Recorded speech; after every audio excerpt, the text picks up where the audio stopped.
আয়ুষ কবুল বলো। না, আমি এই বিয়ে করতে চাই না। আয়ুষ মুখ খুলো আর বলো কবুল, না হলে এখানেই তোমার ফোন ল্যাপটপ সব ভেঙে ফেলবো। আপনি পাগল নাকি? এটা আমার লাইফ। আর এখন থেকে তোমার লাইফ আমি। কবুল বলো। কবুল। তুমি কি এই ছেলেকে, আয়ুষ রহমানকে, তোমার স্বামী হিসেবে কবুল করেছো? কবুল। আমি তোমার বিরুদ্ধে পুলিশে যাব। যেতে পারো, কিন্তু মনে রেখো তোমার কলেজের সব ছবি ভিডিও আমার হাতে আছে। তুমি ব্ল্যাকমেইলার। আমি তোমার স্ত্রী। আপনি আমাকে বিয়ে কেন করলেন? আমি তো আপনাকে ভালোবাসি না। ভালোবাসা লাগবে না আয়ুষ, আমি যা চাই তা আমি পাই। মানে আমি আপনার কোনো প্রজেক্ট নাকি? ইচ্ছে হলেই তুলে নিয়ে বিয়ে করবেন? তুমি আমার কলেজের জুনিয়র ছিলে, তখন থেকে ঠিক করেছিলাম তোমাকে বিয়ে করব। কিন্তু আমি তো রাজি ছিলাম না। রাজি করানোর দায়িত্ব আমার, তোমার না।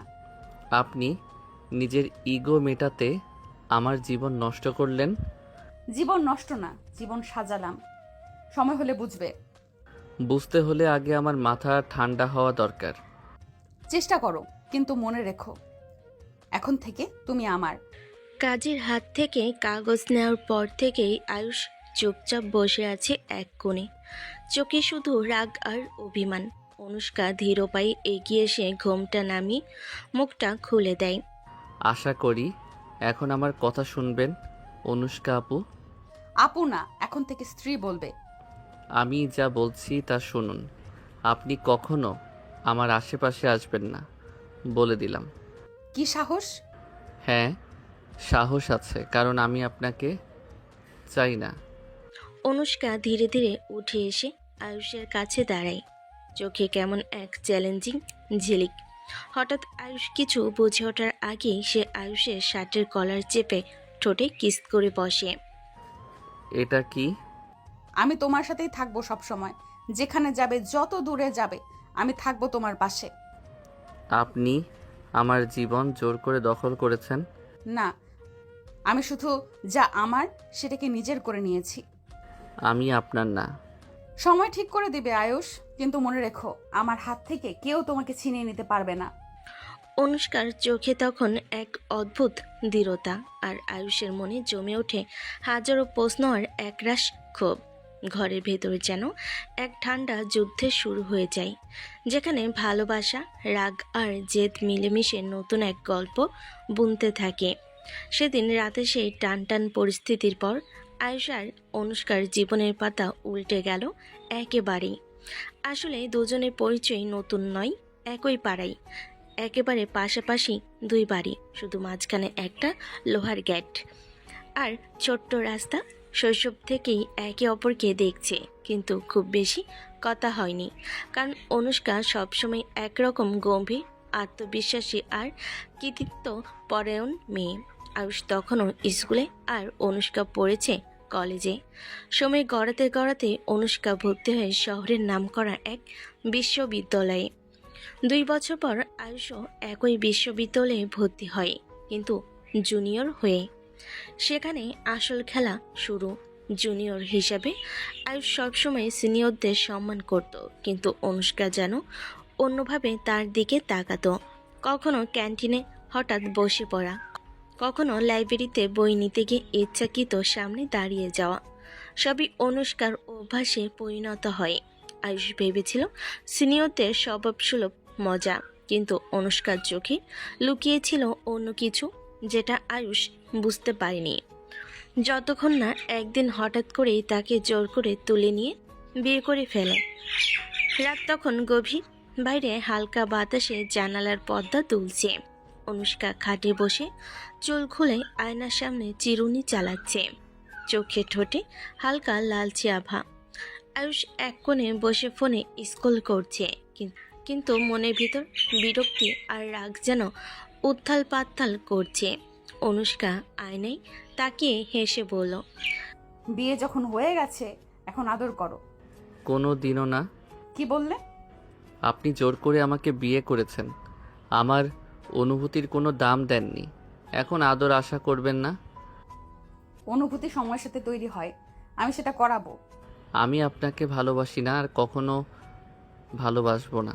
চ্যালেঞ্জ রইল আয়ুষ, একদিন তুমি নিজেই আমার কাছে এসে আদর চাইবে। আয়ুষ মুখ ফিরিয়ে নিল, বুঝতে পারল এই মেয়ের জেদের সঙ্গে লড়াই সহজ হবে না। ঘরের ভেতরে তখনও অনুষ্কার সুগন্ধি ছড়িয়ে আছে, আর আয়ুষের মনে রাগের সাথে সাথে এক অদ্ভুত অস্থিরতা জন্ম নিচ্ছে। ফ্ল্যাশব্যাক 2 বছর আগে, রোদ ঝলমলে দুপুর, বিশ্ববিদ্যালয়ের ক্যান্টিনে চরম ভিড়।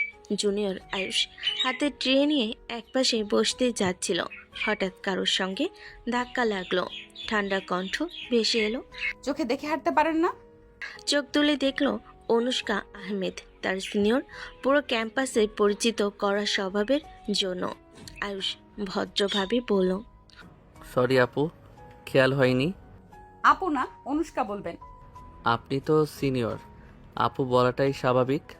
সিনিয়র মানে দূরত্ব, আমি দূরত্বে বিশ্বাস করি না। আপনি চাইলে বন্ধুত্ব করতে পারেন, কিন্তু এরকম আদেশের সুরে না। তুমি আমার সঙ্গে তর্ক করছো জুনিয়র হয়ে? জুনিয়র মানে কি নিজের আত্মসম্মান হারাতে হবে? অনুষ্কার চোখে কেমন এক খুশি মেশানো বিস্ময়। সাহস আছে, ভালো লাগছে, কিন্তু মনে রেখো আমি যা চাই তা নিয়েই ছাড়ি। আয়ুষ তখনও বুঝতে পারেনি এই এক কথাই একদিন তার জীবনের সবচেয়ে বড় ঝড় ডেকে আনবে। বর্তমান দুপুরের পরের সময় আয়ুষের মা রান্নাঘরে, বাবা বসার ঘরে খবরের কাগজ পড়ছেন। হঠাৎ গেট খুলে একদম ভেতরে ঢুকে এলো অনুষ্কা, পরিপাটি শাড়ি, চোখে আত্মবিশ্বাসের ঝিলিক। অনুষ্কা সরাসরি সোফায় বসে বলল, আন্টি আমরা বিয়ে করছি। কি, তোমরা বিয়ে করছো? তুমি তো ওর সিনিয়র না? বয়স একটু সিনিয়র, তাতে সমস্যা কোথায়? তখনই ভেতর থেকে আয়ুষ তাড়াহুড়ো করে বেরিয়ে এলো। মা, আপনি কিছু শুনবেন না, এই মেয়ে আমাকে জোর করে বিয়ে করছে। কি বলছিস তুই? হ্যাঁ মা, আমি না করেছি, কিন্তু উনি পাত্তাই দিচ্ছেন না। আমি তো যা চাই তা পাই আন্টি, আর আয়ুষ আমার চাই। এটা কোনো প্রেম না, এটা জোর জবরদস্তি। এরকম সিনিয়র জুনিয়র বিয়ে তো জীবনে শুনিনি। শুনলেন, এখন দেখতেও পাবেন। বসার ঘরে এক অদ্ভুত নীরবতা নেমে এলো। কেউই বুঝে উঠতে পারছিল না এই মেয়ের আত্মবিশ্বাসকে কিভাবে থামানো যায়। অনুষ্কার কথা শোনার পর আয়ুষের মা বাবা অবাক হয়ে একে অপরের দিকে তাকাচ্ছিলেন। হঠাৎ পাশের বাড়ি থেকে তড়িঘড়ি ঢুকে এলো অনুষ্কার বাবা মা। অনুষ্কার মা রাগে কাপা কণ্ঠে, অনুষ্কা, তুই এখানে কি করছিস? তুই কি পাগল হয়ে গেছিস নাকি? জুনিয়র ছেলেকে জোর করে বিয়ে করবি? হ্যাঁ করব, কেন, এমন কাজের কারণ কি? ভালোবাসি তাই। ভালোবাসা? আমি তো আপনাকে ভালোবাসি না, আর এটা প্রেম নয়, এটা আপনার জেদ। আয়ুষ, তুই চিন্তা করিস না, আমি কথা বলছি ওর সঙ্গে। কাকা, আমি চাই না কারোর সঙ্গে কথা বলতে, আমি শুধু চাই এই বিয়ে ভাঙুক। যত চেষ্টাই করো আয়ুষ, তোমাকে আমি ছাড়বো না। আপনি আমার জীবনটা নষ্ট করেছেন। এই মেয়েটার জেদ একদিন সর্বনাশ ডেকে আনবে। কিন্তু অনুষ্কার চোখে তখনও সেই একই দৃঢ়তা, যেন যা মনস্থির করেছে তা করেই ছাড়বে। অনুষ্কা চল, তুই এখনই আমাদের সঙ্গে বাড়ি যাবি। এভাবে হুটহাট বিয়ে করা যায় না, তোকে নিয়ে গিয়ে ভালো করে ভাববো, তারপর ঠিক করবো কি হবে। আমি কোথাও যাচ্ছি না। কি, তুই নিজের বাবা মায়ের কথা শুনবি না? অনুষ্কা ধীরে ধীরে দাঁড়িয়ে আয়ুষের পাশে গিয়ে দাঁড়ালো। না, শুনবো না, এখানে থাকবো। তুই জানিস না তুই কি করেছিস? যদি আমাকে জোর করেন আমি এখানেই সুইসাইড করব। আপনি কি বলছেন? এটা কেমন কথা? আমি যা বলছি সেটা সিরিয়াস। আমি এই বিয়ে মেনে নিয়েছি, আর এই ঘরই আমার ঘর। তুই এমন কথা বলতে পারিস কিভাবে? কারণ আমি আয়ুষকে ভালোবাসি, আর তার পাশ ছাড়া কোথাও যাব না। ঘরের ভেতর এক মুহূর্তের জন্য নিস্তব্ধতা নেমে এলো। আয়ুষের মনে রাগ আরও বেড়ে যায়, কিন্তু সে জানতো এই মেয়েটি জেদের কাছে সবাই অসহায়। বসার ঘরে টান টান নীরবতা ভেঙে অনুষ্কার বাবা ধীরে ধীরে এগিয়ে গেলেন আয়ুষের বাবার কাছে, মুখে একরাশ ক্লান্তি আর অনুনয়ের ছাপ। ভাই, আমার মেয়ে অন্যায় করেছে জানি, জেদি স্বভাব, কারোর কথা শোনে না, কিন্তু তাও ওকে ক্ষমা করে দিয়ে মেনে নেন দয়া করে। ভাই, এটা এত সহজ না। আমার ছেলেকেও জোর করে বিয়ে করেছে, ওর ইচ্ছা ছিল না। আমি বুঝি, কিন্তু এখন তো যাওয়া হওয়ার হয়ে গেছে। আমি চাই না দুই পরিবারের শত্রুতা তৈরি হোক। বাবা, আপনি কিছু মেনে নেবেন না? আমি রাজি না বলেছি। আয়ুষ, তোর রাগ আমি বুঝতে পারছি, কিন্তু মেয়ে তোকে সত্যিই ভালোবাসে। ভালোবাসা জোর করে আদায় করা যায় না আন্টি। আমি জোর করিনি, আমার ভালোবাসা বোঝাতে সময় নেব। আপনি জোরই করেছেন, আর আমি সেটা কখনো মেনে নেব না। আয়ুষের বাবা দুপক্ষের দিকে তাকিয়ে চুপ হয়ে গেলেন। তিনি জানতেন এ লড়াই এখনই থামানো সম্ভব নয়। রাত গভীর। আয়ুষ নিজের ঘরে দরজা বন্ধ করে বসে আছে। হঠাৎ কড়া ধাক্কায় দরজা খুলে যায়। অনুষ্কা প্রবেশ করলো, হাতে একটি ছোট্ট ব্যাগ। আয়ুষ মাথা ঘুরিয়ে, আনুষ্কা, আপনি এখানে কি করছেন? আমি কোথাও যাব না। তোমার বাবা মা বাইরে অপেক্ষা করছে। বাবা মাকে চলে যেতে বলছি। কেন? ওরা তো চিন্তিত তোমার জন্য। আমি বড় হয়ে গেছি, সিদ্ধান্ত নিতে পারি, তাদের এখানে থাকার দরকার নেই। অনুষ্কা, একটু শান্ত হন। আয়ুষ, বুঝলে, আমি এখানেই থাকবো। হঠাৎ ফোন বেজে ওঠে। অনুষ্কা দ্রুত গিয়ে রিসিভ করে। আমি অনুষ্কা, কি হয়েছে? হ্যাঁ, আমি আছি। ফোন রেখে অনুষ্কা আয়ুষের দিকে ফিরে। যা বলছি তাই। তোমার সাথে থাকবো কি না সেটা আমি ঠিক করব। তোমার অনুমতি আমার দরকার নেই। ঘরের মধ্যে এক অদ্ভুত স্থিরতা বিরাজ করলো। দুজনের মধ্যকার শক্তির লড়াই যেন এখন শুরু হয়েছে।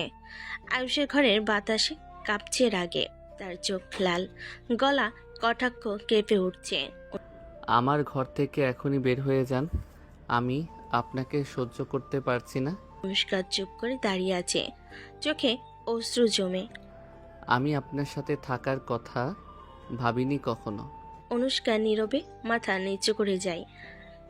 ঘরটা নীরব হয়ে যায়। সেখানে শুধু দুজনের অন্তর্জ্বালা ঝলমল করছে। আয়ুষের রাগে উত্তপ্ত কণ্ঠের আওয়াজ ঘরে ভেসে আসছে। অনুষ্কা হঠাৎ তীব্র চোখে তাকিয়ে বেগবান হেসে বলে, তুমি এত রাগ করছো, তাই তো? বিনা কোনো শব্দে অনুষ্কা হঠাৎ আয়ুষের ঠোঁট কামড়ে ধরে। আয়ুষ চমকে ওঠে, চোখ খুলে, কিন্তু রাগ আর উত্তেজনার মাঝে যেন কিছু মিশে যায়। অনুষ্কা একটু ধীরে ধীরে এগিয়ে এসে আয়ুষের হাত ধরে তার শার্টের উপরে বোতাম খুলতে শুরু করে। আয়ুষ প্রথমে ঠেকা দেয়, কিন্তু অনুষ্কার গভীর চোখে তাকিয়ে কিছুটা হালকা হয়ে যায়। এখন থেকে শুধু রাগ নয়, আদরও শিখবে তুমি। আয়ুষ চোখ বন্ধ করে, আর ঘরটা ভরে যায় তাদের মিশ্রিত আবেগে আর রোমাঞ্চে। ঘরটা গভীর নিস্তব্ধতায় ঢাকা। বাতাসে মিশে আছে অনুষ্কার শাড়ির মিষ্টি গন্ধ। অনুষ্কা ধীরে ধীরে আয়ুষের শার্ট খুলে ফেলে। শার্ট খুলে গিয়ে তার ঠোঁট স্পর্শ করলো আয়ুষের বুকে। আয়ুষ হঠাৎ তার হাত বাড়িয়ে অনুষ্কার কাঁধ থামিয়ে দিল। থামো, এটা ঠিক নয়। কেন? আয়ুষ হাত সরিয়ে নিয়ে দাঁড়িয়ে পড়ল, রাগ আর লজ্জার মিশ্রণে। আমি বিয়ে মানি না, আমি এখনো এসবের জন্য তৈরি নই। অনুষ্কা কিছু বলতে গেল, কিন্তু আয়ুষ কড়া স্বরে বলল, আমার উপর চাপ দিও না। ঘরটা আবার নীরব হয়ে গেল। সেখানে শুধু দুটি হৃদয়ের ব্যথা আর অনির্বাচনীয় টানাপোড়েন বাজছিল। বেলকনি ঢালু রেলিং ধরে দাঁড়িয়ে আকাশের দিকে তাকিয়ে আয়ুষ ভেবেছিল, মেয়েদের ছোঁয়া কেন এত নেশার সৃষ্টি করে? এই নেশা যেন কন্ট্রোল করা ক্রমশ কঠিন হয়ে পড়ছে। তার হাত একটু কাঁপছিল, যা অদ্ভুতভাবে তেজে ভরে উঠছিল। আমি তো ভাবতাম আমি এই ব্যাপারে কতটা দূরে থাকতে পারবো, কিন্তু আজ বুঝতে পারছি এই অনুভূতিটা নিয়ন্ত্রণ করা সহজ নয়। একসময় নিজের প্রতি অদ্ভুত রাগ হচ্ছিল। আমি কি করে এতটাই দুর্বল? মনে মনে সে নিজেকে প্রশ্ন করছিল। বাতাস কিছুটা ঠান্ডা ছিল, কিন্তু তার মনের তাপ আরও বাড়ছিল। কিন্তু তার মন এক টানাপোড়েনের মধ্যে আটকা পড়েছিল, ভালোবাসার স্বীকৃতি না দেওয়া আর অস্বীকারের মাঝামাঝি। সকাল ছুটে এসেছে। অফিসের বিল্ডিংয়ের সামনে গাড়ি পার্ক করলো আয়ুষ। তার মুখে স্বাভাবিকের চেয়ে একটু বেশি ভাবনার ছাপ। অফিসে ঢুকে বসার ঘরে নিজের ডেস্কে গিয়ে বসলো, ল্যাপটপ খুললো, কিন্তু মন খালি না। বারবার মনে হচ্ছিল অনুষ্কার সেই হট অবরুদ্ধ চোখ আর ঠোঁট কামড়ানোর মুহূর্তগুলো। তার মনে বারবার প্রশ্ন ঘুরপাক খাচ্ছিল, আমি কি সত্যি তাকে এড়িয়ে থাকতে পারবো, বা কি চাই আমি আসলে? সহকর্মীরা হেসে কথাও বলল, কিন্তু আয়ুষের মন অন্য কোথাও। কিন্তু নিজেকে জোর দিয়ে কাজ শুরু করলো, কিন্তু চোখের কোণায় যেন কোনো এক অদৃশ্য ঝলকানি। রাতের অন্ধকার ঘিরে ধরে শহরটাকে। ঘরের দরজা ধীর পায়ে খুলে আয়ুষ ঢুকে পড়ল, কিন্তু অনুষ্কা শুয়ে আছে গভীর ঘুমে। তার গায়ে লাইট শাড়ি নেই, শুধু সাদা পায়জামা আর হালকা টপ। পেট বেরিয়ে আছে। আয়ুষ নিঃশ্বাস থামিয়ে চুপচাপ এগিয়ে গেল। তার চোখ পড়ে অনুষ্কার বুকের দিকে, যেখানে শাড়ির ওজনের মিষ্টি স্পর্শ আর নেই। হঠাৎ মনে হলো বুকে এক অদ্ভুত কাঁপন, নেশার মতো এক অনুভূতি ভেতরে ঘুরছে, বলা যায় না এই নেশা কি। কি জানি না, কি বুঝি না, শুধু মনে হলো এই মুহূর্তে অনুষ্কার কাছে নিজেকে সম্পূর্ণ হারিয়ে ফেলতে ইচ্ছে করছে। আয়ুষ হাত বাড়িয়ে ধীরে ধীরে তার কানের কাছে কণ্ঠ নিয়ে ফিসফিস করলো, তোমাকে ছুঁয়ে যেতে চাই, তোমার কাছে থাকতে চাই। অনুষ্কা নিঃশ্বাস নিয়ে একটু নড়ল, তার চোখ লাজুকভাবে খোলা হলো। অনুষ্কা চোখ খুলতেই আয়ুষ দ্রুত সরে গেল। সরছো কেন? আদর করো আমাকে। কোনো দিনও না। অনুষ্কার চোখে অদ্ভুত চ্যালেঞ্জের ঝিলিক, হাসি মিশিয়ে বলল, তুমি যতই না করো, আমি তো আমার মতো করেই করব। দেখো, রাগ আদর আর ভালোবাসার আদর আলাদা। তো আমি তো শুধু আদরের জন্যই বলেছি। ঘরের মধ্যে একটা মৃদু চাপা হাসি আর বাতাসে ভাসছে তাদের অদ্ভুত টানাপোড়েনের সুর। অনুষ্কার চোখে শখের ঝিলিক। ধীরে ধীরে সে আয়ুষের গলার কাছে এসে কণ্ঠস্বর কমিয়ে পড়ল। আসো জান, আদর করে তোমাকে। হাত বাড়িয়ে আয়ুষের গলা ধরে ঠোঁটে চুমু দিতে শুরু করলো। আয়ুষ অবাক হয়ে সরে গেল, মুখে রাগ আর লজ্জার মিশ্রণ। বন্ধ করো, আমি এসব পছন্দ করি না। সরে গেলে কেন? এটা না করলে আমি তো যেতে পারবো না। আয়ুষ ঘাড় জটকিয়ে পিছিয়ে গেল আর বলল, আমার জায়গায় একটু শালীন হও। আচ্ছা, তোমার জন্য তো সবই করব। ঘরের মধ্যে যেন এক নরম টানা পড়েন, রাগার ভালোবাসার মেলবন্ধন। সকালবেলা ঘরের জানালা দিয়ে হালকা সূর্যের আলো ঢুকছে। অনুষ্কা গোসল শেষ করে শাওয়ার রুম থেকে বেরিয়ে আসে। দৈহিক আকৃতি ফুটিয়ে তোলা নরম পেটিকোট আর স্লিম ফিট ব্লাউজ পরে কাছে আসতে আসতে চোখ মেললেই দেখলো আয়ুষ যা দেখে তার মুখ থেকে অবাক হয়ে তাকিয়ে আছে। অনুষ্কার চোখে দুষ্টামি ফুটে উঠল। সে ধীরে ধীরে চলে গিয়ে আয়ুষের পাশে দাঁড়িয়ে বলল, চোখ রক্ষা করো না, আজ তো আমার দিন। এই মেয়ে প্রতিদিনই যেন নতুন চ্যালেঞ্জ নিয়ে আসে। ঘরের মধ্যে হালকা হাসির শব্দ ভেসে এলো, আর নতুন দিনের শুরু হলো এক অদ্ভুত উত্তেজনায়। অনুষ্কার চোখ মেলে আয়ুষের দিকে তাকিয়ে বলল, আমাকে দেখে কেমন ফিলিংস হচ্ছে জান? আয়ুষ ঠোঁট কুটো দিয়ে সোজাসুজি চোখে চোখ রাখলো, দুর্বলতা দেখালো না। বেহায়া, এমন কথা বললে কিভাবে? আরে না, তোমার মতো বোকাদের জন্য তো বেহায়াই। আয়ুষ ধীরে ধীরে এগিয়ে এসে অনুষ্কার হাতে হাত বুলিয়ে ধরে চোখে মজা নিয়ে, তোমাকে কথা শুনতে বেশ লাগে বেহায়া, আজ থেকে বেশি বেশি বলবো। অনুষ্কার গাল লাল হয়ে গেল, হালকা হাসি মুখে, আর বলল, দেখবি এখন থেকে তোমাকে সারা দিন বেহায়া বানিয়ে রাখবো আমি। ঘরের মধ্যে সেই মিষ্টি টানা পড়েন, রাগ আর ভালোবাসার মিশেল। ঘরের বাতাস যেন জমে উঠল নতুন এক আবেগে। অনুষ্কা ধীরে ধীরে আয়ুষের মুখের খুব কাছে এসে ঠোঁট মিশিয়ে কিস করতে শুরু করলো। আয়ুষ প্রথমে কিছুটা বিরক্ত হলো, তার হাত নিজে থেকে অনুষ্কার কোমর ধরে টানে। আয়ুষ শরীরের তাপে হাত বুলাতে বুলাতে ফিসফিস করলো, তুমি জানো তুমি আমাকে এভাবে পাগল বানিয়ে দিচ্ছ। পাগল হলে? ঠিক তাই, আর তোমার কাছে নিজেকে সামলানো কঠিন হয়ে যাচ্ছে। আয়ুষের হাত ধীরে ধীরে অনুষ্কার কোমর থেকে ঘাড় পর্যন্ত বোলাতে লাগলো। দুজনের নিঃশ্বাস মিলেমিশে ঘরটার এক অন্যরকম গন্ধ ছড়িয়ে দিল। আয়ুষ ধীরে ধীরে অনুষ্কার গলার সাথে ঠোঁট মিশিয়ে নরম চুমু দিতে শুরু করলো। তার হাত বয়ে গেল অনুষ্কার কোমর ধরে নিচে বুকে স্পর্শ করলো। অনুষ্কার নিঃশ্বাস থেমে গেল, চোখ বন্ধ করে শরীরটি তার দিকে আকৃষ্ট হলো। আয়ুষ নিচে নামিয়ে ধীরে ধীরে অনুষ্কার পেটে চুমু দিল। অনুষ্কার চোখ বুজে রেখে কণ্ঠে ফিসফিস করে বলল, আরো কাছে আসো। আয়ুষ একটু থমকে চোখ খুলে অনুষ্কার দিকে তাকালো। অনুষ্কার দৃষ্টিতে জলজল করছে এক অজানা আবেগ, যা তাকে আর সরে যাওয়ার সুযোগ দিল না। তারা একে অপরের আরো কাছে ঘেঁষে গেল। ঘরের মধ্যে ভেসে উঠল এক মিষ্টি অদ্ভুত উত্তেজনা। সকালবেলা সূর্যের নরম আলো ঘরে ঢুকেছে। আয়ুষ ঘুম থেকে উঠে চোখ ঘুরিয়ে দেয় চারিদিক। মন খানিকটা গন্ডগোল। তার মুখ লাল, হাত হালকা কাঁপছে। ভুল করে কাছে এসেছি, ভুলে যান সব। যা খুশি করবে তা হবে না। কি? আমার সাথে থাকতে হবে, বুঝলে? আমি তো বললাম ভুল হয়ে গেছে। ভুল হলো না, এটা আমার ইচ্ছে। আর তুমি পালাবে না। আমি কিভাবে পালাবো? তোমার হাতটা ধরে রেখেছি তো। ঘরের বাতাসে একটা অদ্ভুত উত্তেজনা, আর দুই হৃদয়ে নীরব যুদ্ধ। আয়ুষের চোখে ঝলক, গভীর রাগ আর হতাশার মিশ্রণ। সে গলা শক্ত করে বলল, আপনি আমাকে জোর করে বিয়ে করছেন? এক হাতে তুলে ধরা আবেগ আর এক হাতে চাপা ক্ষোভ। সে একটু ধীরে কিন্তু সে স্পষ্ট কণ্ঠে চেঁচিয়ে বলল, আর কাছে আসার জন্য এইসব সিরিয়াস করেছেন, তাই এসব হয়েছে। রাত গভীর। ঘরের বাতাসে হালকা শীতল হাওয়া বইছে। আয়ুষ নিজের আসনে বসে চোখ নামিয়ে লজ্জার রাগের মধ্যে ঘুরপাক খাচ্ছিল। আনুষ্কা ধীরে ধীরে তার পাশে এসে দাঁড়ালো, চোখে দৃঢ়তা আর ঠোঁটে ছোট্ট হাসি। যা খুশি বলো, আমার হয়ে থাকতে হবে। আমার কথার মানে বুঝতে পারছো?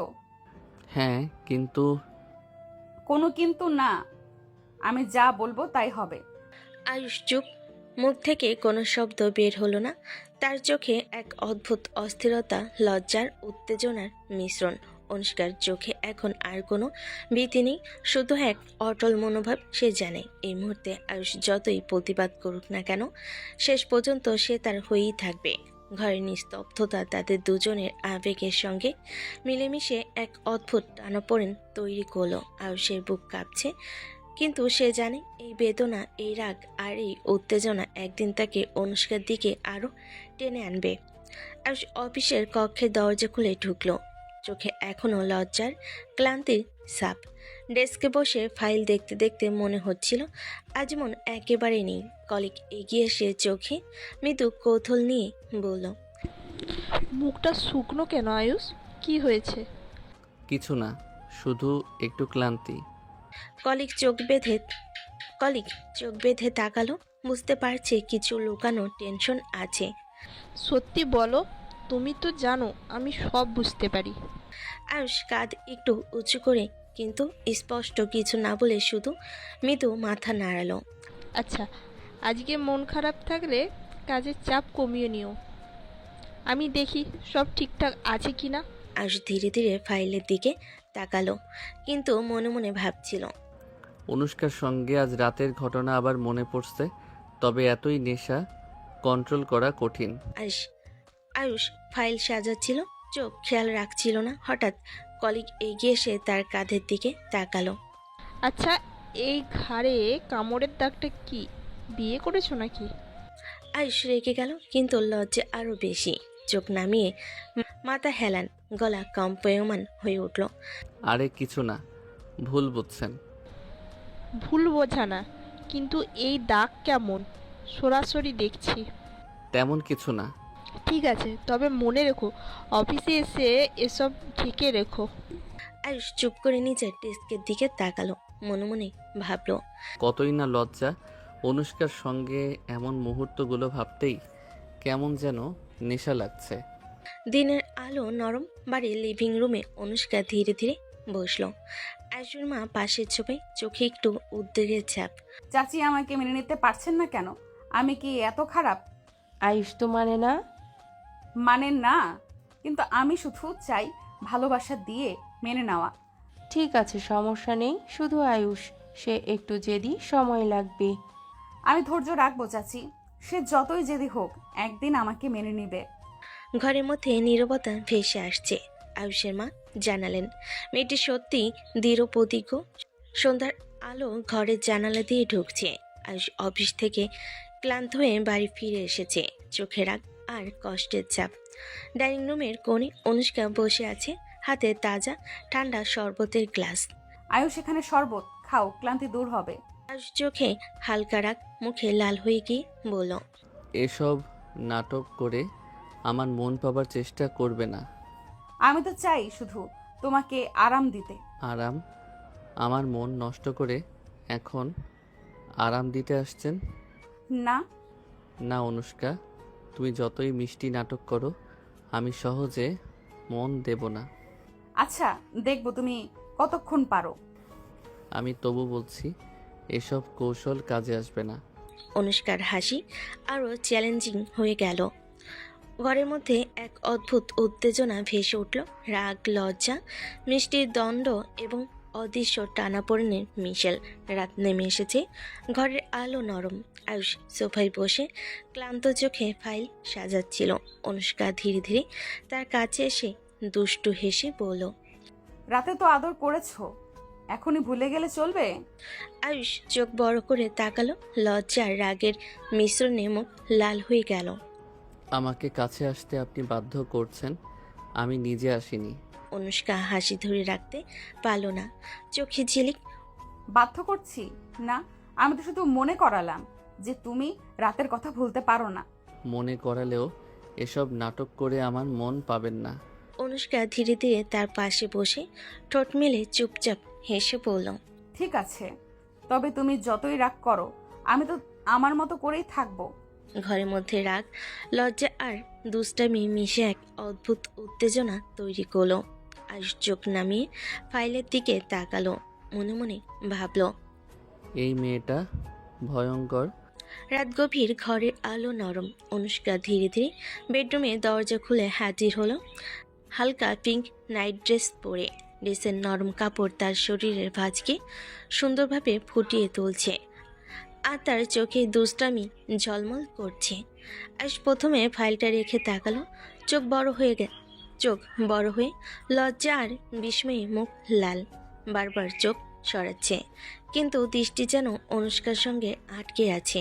অনুষ্কা ধীরে ধীরে তার পাশে এসে বলল, রাতটা তো শুধু আমাদের, তাই না? অনুষ্কা, এমন করে কাছে আসবে না। অনুষ্কা হেসে হাত দিয়ে তার হাত ধরে বলল, আমার কাছে আসো, একসাথে থাকি, খুব আদর করব। আয়ুষ চোখ নামিয়ে ফাইলের দিকে তাকালো, কিন্তু মনে মনে ভাবছে, এই মেয়েটা এমনভাবে আমাকে সবসময় পাগল বানাচ্ছে। অনুষ্কার দৃষ্টি স্পষ্ট, সে জানে আকর্ষণ দিয়ে আয়ুষকে কাছে টানা কঠিন হবে না। ঘরের মধ্যে ভেসে উঠল উত্তেজনা, লজ্জার অদ্ভুত টানাপোড়েনের মিশ্রণ। রাত গভীর, ঘরে আলো নরম। আয়ুষ চোপায় বসে ফাইলের দিকে তাকিয়ে তাকলো, মন পুরোপুরি নেই। অনুষ্কা ধীরে ধীরে এগিয়ে এসে তার চোখে মৃত আবেগ আর ঠোঁটে হালকা হাসি নেই। ভালো না বাসো, কিন্তু আদর তো করতেই পারো। এই কথা বলার সঙ্গে সঙ্গে সে ধীরে ধীরে তার ঠোঁট আয়ুষের ঠোঁটে মিশিয়ে কিস করতে শুরু করলো। আয়ুষ প্রথমে অজানা রকম অস্থির, চোখ বন্ধ করে হাত সামলাতে চেষ্টা করো, কিন্তু অনুষ্কার স্পর্শ তাকে পুরোপুরি আবদ্ধ করে ফেলো। নিজেকে সামলানো যাচ্ছে না। অনুষ্কা ধীরে ধীরে তার কাঁধে হাত বুলিয়ে গলা আর পেছনের দিকে হাত রাখলো। তার চোখে দুষ্টু ঝিলিক যেন বলছে, তুমি পালাবার চেষ্টা করলে লাভ নেই।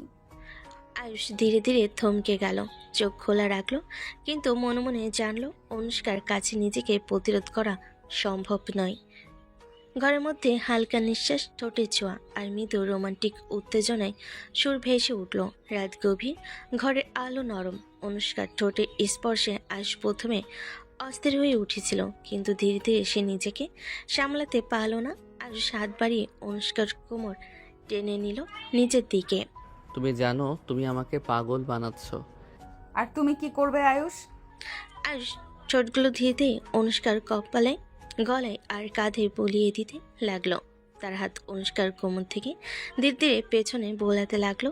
মনি ভাবলো, আমি কেন এতদিন ধরে নিজের আবেগকে ধরে রাখছিলাম।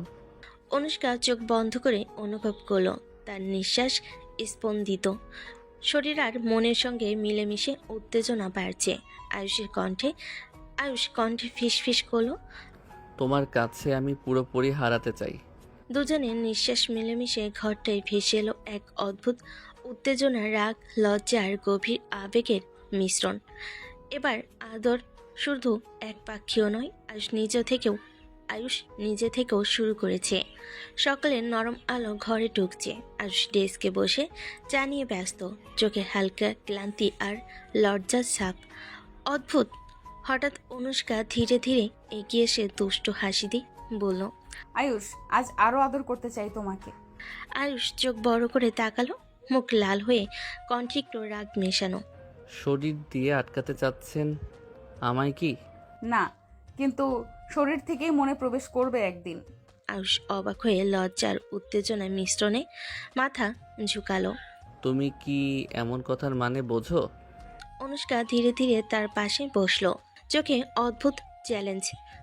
বোঝার মতো হবে ঠিক একদিন।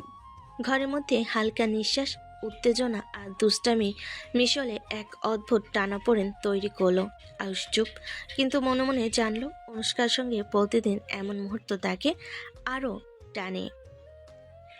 সকালের আলো নরমভাবে ঘরে ঢুকছে। ডাইনিং টেবিলে আড়ম্বর নেই, কিন্তু হালকা পারিবারিক মেজাজ ভেসে আছে। আয়ুষ চামচ হাতে বসে নাস্তা খাচ্ছে। অনুষ্কা পাশে বসে তার দিকে ছোট্ট দুষ্টু চোখে তাকাচ্ছে।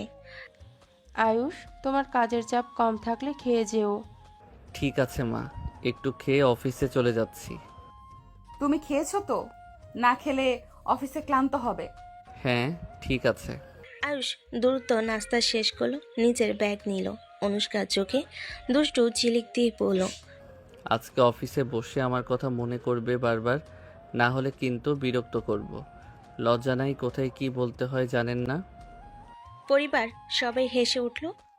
আড্ডার মধ্যে ছোট্ট হাসি আর আদরের মুহূর্ত ভেসে উঠল। আয়ুষ তখন ঘর দিয়ে বেরিয়ে গেল, অফিসের জন্য রাস্তায় নামলো। আয়ুষ ঘর থেকে বেরিয়ে গেলেই অনুষ্কা ধীরে ধীরে আয়ুষের মায়ের দিকে মুখ ঘোরালো। চাচির চোখে হালকা বিস্ময়, কিন্তু মৃদু হাসি আছে। চাচি, অনেকদিন হলো আমি অফিসে যাচ্ছি না। হ্যাঁ, তুই কি বলছিস? এবার আমার অফিস যেতে হবে, তাই আমি চাই ভালোভাবে সব ঠিকঠাক রাখি।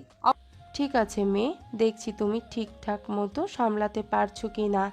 অবশ্যই চাচি, আমি নিজের দায়িত্ব ঠিকভাবেই জানি। ঘরের মধ্যে হালকা হাসি আর শান্তি ভেসে উঠল।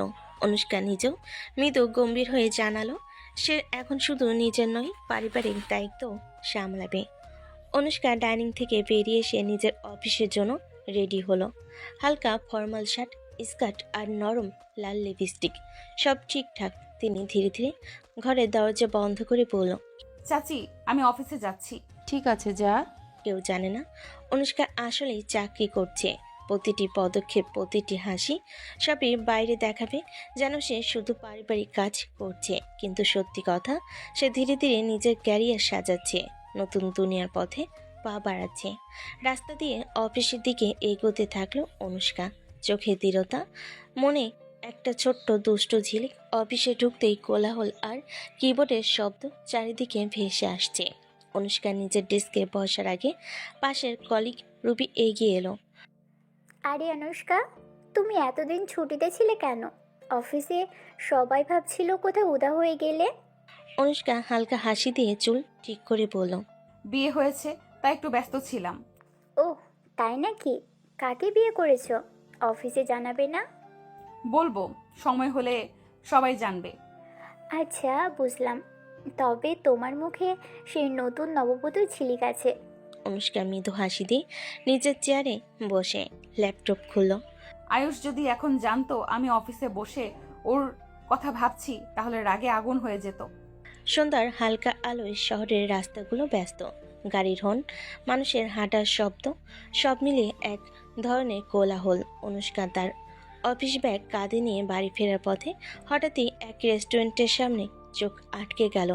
কাচের ভেতর দিয়ে দেখল আয়ুষ হালকা হাসি মুখে সামনে টেবিলে বসা এক অচেনা মেয়ের সাথে কথা বলছে।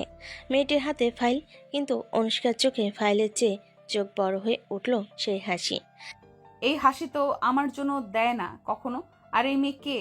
এক মুহূর্ত দেরি না করে রেস্টুরেন্টের দরজা ঠেলে ঢুকে গেল অনুষ্কা। পাশের টেবিলগুলোতে থাকা মানুষ থেমে তাকালো, কারণ অনুষ্কার চোখে আগুন আর মুখে তীব্র রাগ। আয়ুষ, এটা কে? আর তুমি এখানে ওর সাথে কি করছো? মেয়েটি হতভম্ব, কেবল ফাইলটা শক্ত করে ধরল। অনুষ্কা মেয়েটির দিকে তাকিয়ে বলে, তুমি জানো তো যার সাথে বসে আছো সে আমার স্বামী? নিজের লজ্জা নেই? আমি আমি শুধু চুপ, বেশি কথা বলো না। তোমার জায়গা অন্য কোথাও, আমার স্বামীর সাথে নয়। এতক্ষণ নীরবে বসে থাকা আয়ুষ অবশেষে চেয়ার থেকে উঠে দাঁড়ালো, চোখে রাগ স্পষ্ট। অনুষ্কা, তুমি কি পাগল হয়ে গেছো? উনি আমার ক্লায়েন্ট, আমি অফিসের প্রজেক্ট নিয়ে কথা বলছি। অনুষ্কা এক মুহূর্ত থমকালো, কিন্তু রাগের উত্তাপ তখনও কমেনি। ক্লায়েন্ট হোক বা অন্য যে কেউ, আমার স্বামীর সাথে এইভাবে বসা আমি মেনে নিব না। তোমার এই সন্দেহ আর নাটক একদিন আমার মান সম্মান শেষ করে দিবে। মেয়েটি চুপচাপ দাঁড়িয়ে ফাইল হাতে নিয়ে চলে গেল। রেস্টুরেন্টের ভিতরে এক ধরনের অস্বস্তিকর নীরবতা নেমে এলো। আয়ুষ আর অনুষ্কা দুজনেই দাঁড়িয়ে, চোখে রাগ আর ভুল বোঝাবুঝি ঝড়। রাতের শহর যেন দিনের কোলাহল ভুলে শান্ত হয়ে গেছে, কিন্তু আয়ুষ আর অনুষ্কার বাড়ির ভেতরে সেই শান্তি নেই। সেখানে জমে আছে রাগ, অভিমান আর অব্যক্ত কষ্ট। অনুষ্কা ধীরে বেডরুমে ঢুকলো। আয়ুষ জানালার পাশে দাঁড়িয়ে বাইরে তাকিয়ে আছে, চোখে বিরক্তি। আয়ুষ, আমি সরি। আজ রেস্টুরেন্টে যা করেছি আমি ভুল করেছি। তার গলায় অনুশোচনা স্পষ্ট, কিন্তু মুখে এখনো একটুখানি দুষ্টামি লেগে আছে। সে জানে যতই রাগ হোক আয়ুষ তাকে এড়িয়ে যেতে পারবে না। আয়ুষ ধীরে ঘুরে দাঁড়ালো, চোখে প্রচণ্ড রাগ। সরি বললেই সব শেষ হয়ে যায় নাকি? আপনি কি জানেন আজ আপনার সেই আচরণের জন্য আমার পেশাগত ইমেজ নষ্ট হতে পারত? আমি স্পষ্ট বলছি, আপনি আমার থেকে দূরে থাকবেন। দূরে থাকবো মানে? বিয়ে হয়ে গেছে, একসাথে নিচে থাকি, দূরে থাকা কি আর সম্ভব? সম্ভব, যদি আপনি আমাকে একটু স্পেস দেন। প্রতিটি মুহূর্তে নাটক করে আমার জীবন কন্ট্রোল করার চেষ্টা করবেন না। আয়ুষের কণ্ঠে কষ্ট, কিন্তু অনুষ্কার চোখে ভালোবাসার জেদ। সে ধীরে আয়ুষের কাছে এগিয়ে এসে বলল, তুমি যতই দূরে রাখতে চাও আমি ততই তোমার কাছে আসবো। রাত গভীর, শোবার ঘরে মৃদু আলো, চারপাশে এক ধরনের নীরবতা নেমে আছে। আয়ুষ এখনও রেগে আছে সন্ধ্যার ঘটনার জন্য। সে বিছানার একপাশে শুয়ে আছে, চোখ বন্ধ, যেন অনুষ্কার উপস্থিতি অনুভবই করতে পারছে না। কিন্তু অনুষ্কা, সে তো চুপ করে থাকার মানুষ নয়। ধীরে ধীরে সে উঠে আয়ুষের দিকে ঝুঁকলো, তার চুলে হাত বোলালো, তারপর এক মুহূর্ত দেরি না করে ঠোঁটে নরম চুমু দিল। তোমাকে ছাড়া ভালো লাগে না জান। কিন্তু গলায় মায়া, কিন্তু চোখে দুষ্টু ঝিলিক। সে যেন আয়ুষের রাগ গলাতে চাইছে। আয়ুষ চোখ খুলে তাকালো, মুখে বিরক্তির ছাপ। এই ন্যাকামি করে লাভ নেই অনুষ্কা, আপনার এই আদিক্ষেতা আমি পছন্দ করি না। দিনভর ড্রামা করেন আর রাতে এসে কিস করে সব ঠিক করতে চান, এটা হবে না। আদিক্ষেতা নয়, এটা ভালোবাসা। তুমি যতই রাগ দেখাও আমি তোমাকে ছেড়ে থাকতে পারি না। আর আমি চাই একটু শান্তি। সবসময় আপনার এই জেদ সহ্য করতে কষ্ট হয়। দুজনের চোখে চোখ রেখে থাকা, একদিকে রাগ, অন্যদিকে অটল ভালোবাসা। রাত আরও গভীর হলো, কিন্তু তাদের মধ্যকার টানাপোড়েন যেন কমল না, বরং আরও জটিল হয়ে উঠল। রাত প্রায় 11:30। শহরের আলো ঝলমলে জানালা দিয়ে হালকা বাতাস ঘরে ঢুকছে। আয়ুষ টেবিলে বসে কিছু ফাইল দেখছে, চোখে চাপা ক্লান্তি আর বিরক্তি। কিন্তু অনুষ্কার চোখে যেন কোনো ক্লান্তি নেই, বরং অদ্ভুত এক উদ্যম। অনুষ্কা ধীরে ধীরে আয়ুষের পেছনে সে কাঁধে হাত রাখলো, তারপর ঠোঁটের কোণে দুষ্টু হাসি এনে বলল, জান, কাছে আসো না। আয়ুষ ভুরু কুঁচকে ফাইল বন্ধ করলো। অনুষ্কা, আমি এখন এসব মুডে নেই। দিনভর মাথা খারাপ হয়ে গেছে, আপনি একটু শান্তিতে থাকতে দিতে পারেন না? কিন্তু অনুষ্কা কি কখনো না শুনেছে? সে পাত্তা দিয়ে আয়ুষের গলা জড়িয়ে ধরে চুলে আঙ্গুল চালালো। তুমি যতই রাগ দেখাও আমি তো তোমারই, আর তোমাকে ছাড়া আমার ভালো লাগে না।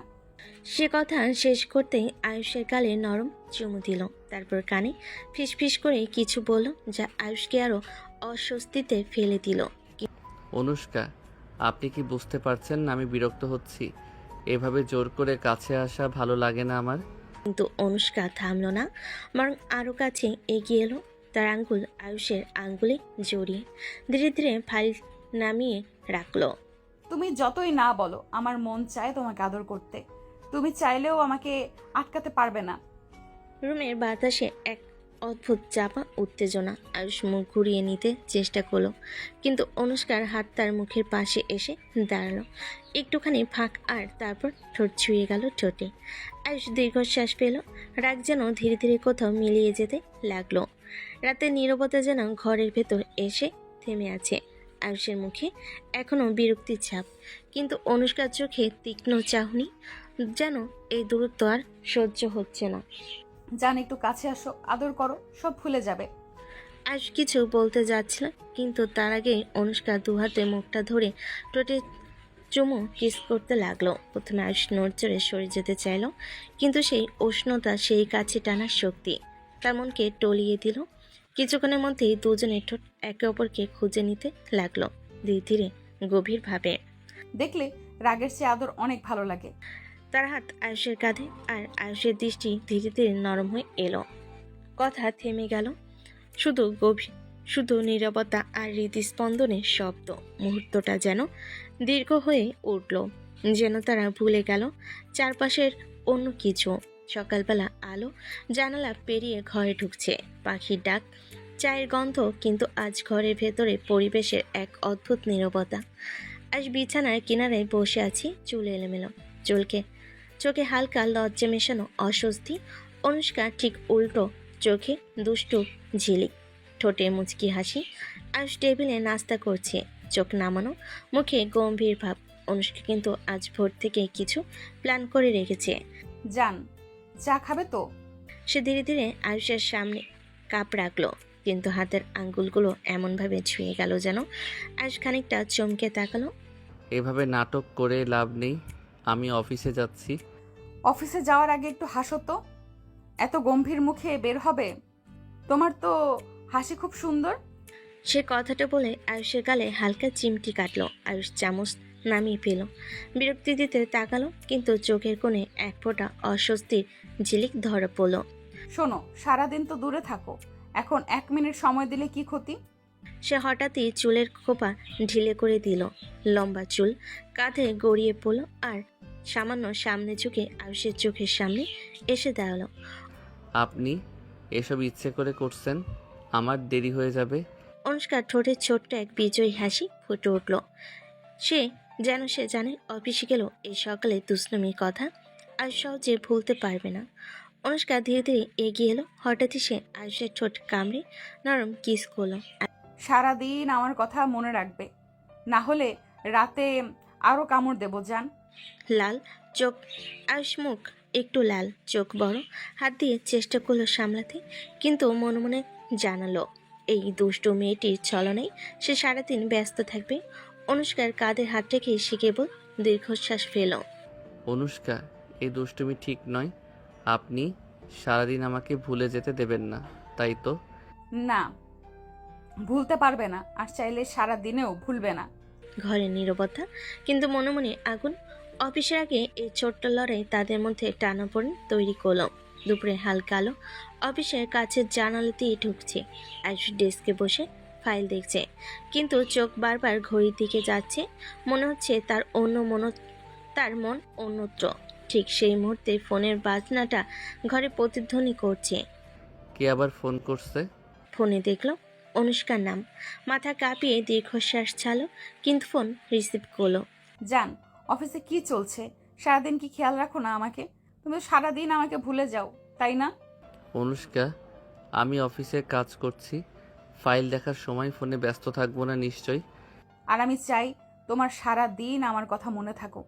ফাইলের চেয়ে বেশি তো মনে পড়তেই হবে। আয়ুষ হাত কপাল থেকে নামালো, মন ভেতরে ছোট্ট হতাশা। সে জানে যতই রাগ দেখাক, অনুষ্কা সারাদিন তার মন কাটতে যা যা করা লাগে তাই করতে পারে। বিকেলের সূর্য কাছের জানালা দিয়ে হালকা রোদে ঢুকছে। অফিসের মধ্যে সবাই স্বাভাবিক, কিন্তু আয়ুষের মন একদম স্বাভাবিক নয়। তার ডেস্কের ফোন আবার বাজছে, যে ফোনটি আজ সারাদিন তাকে বিরক্ত করেছে।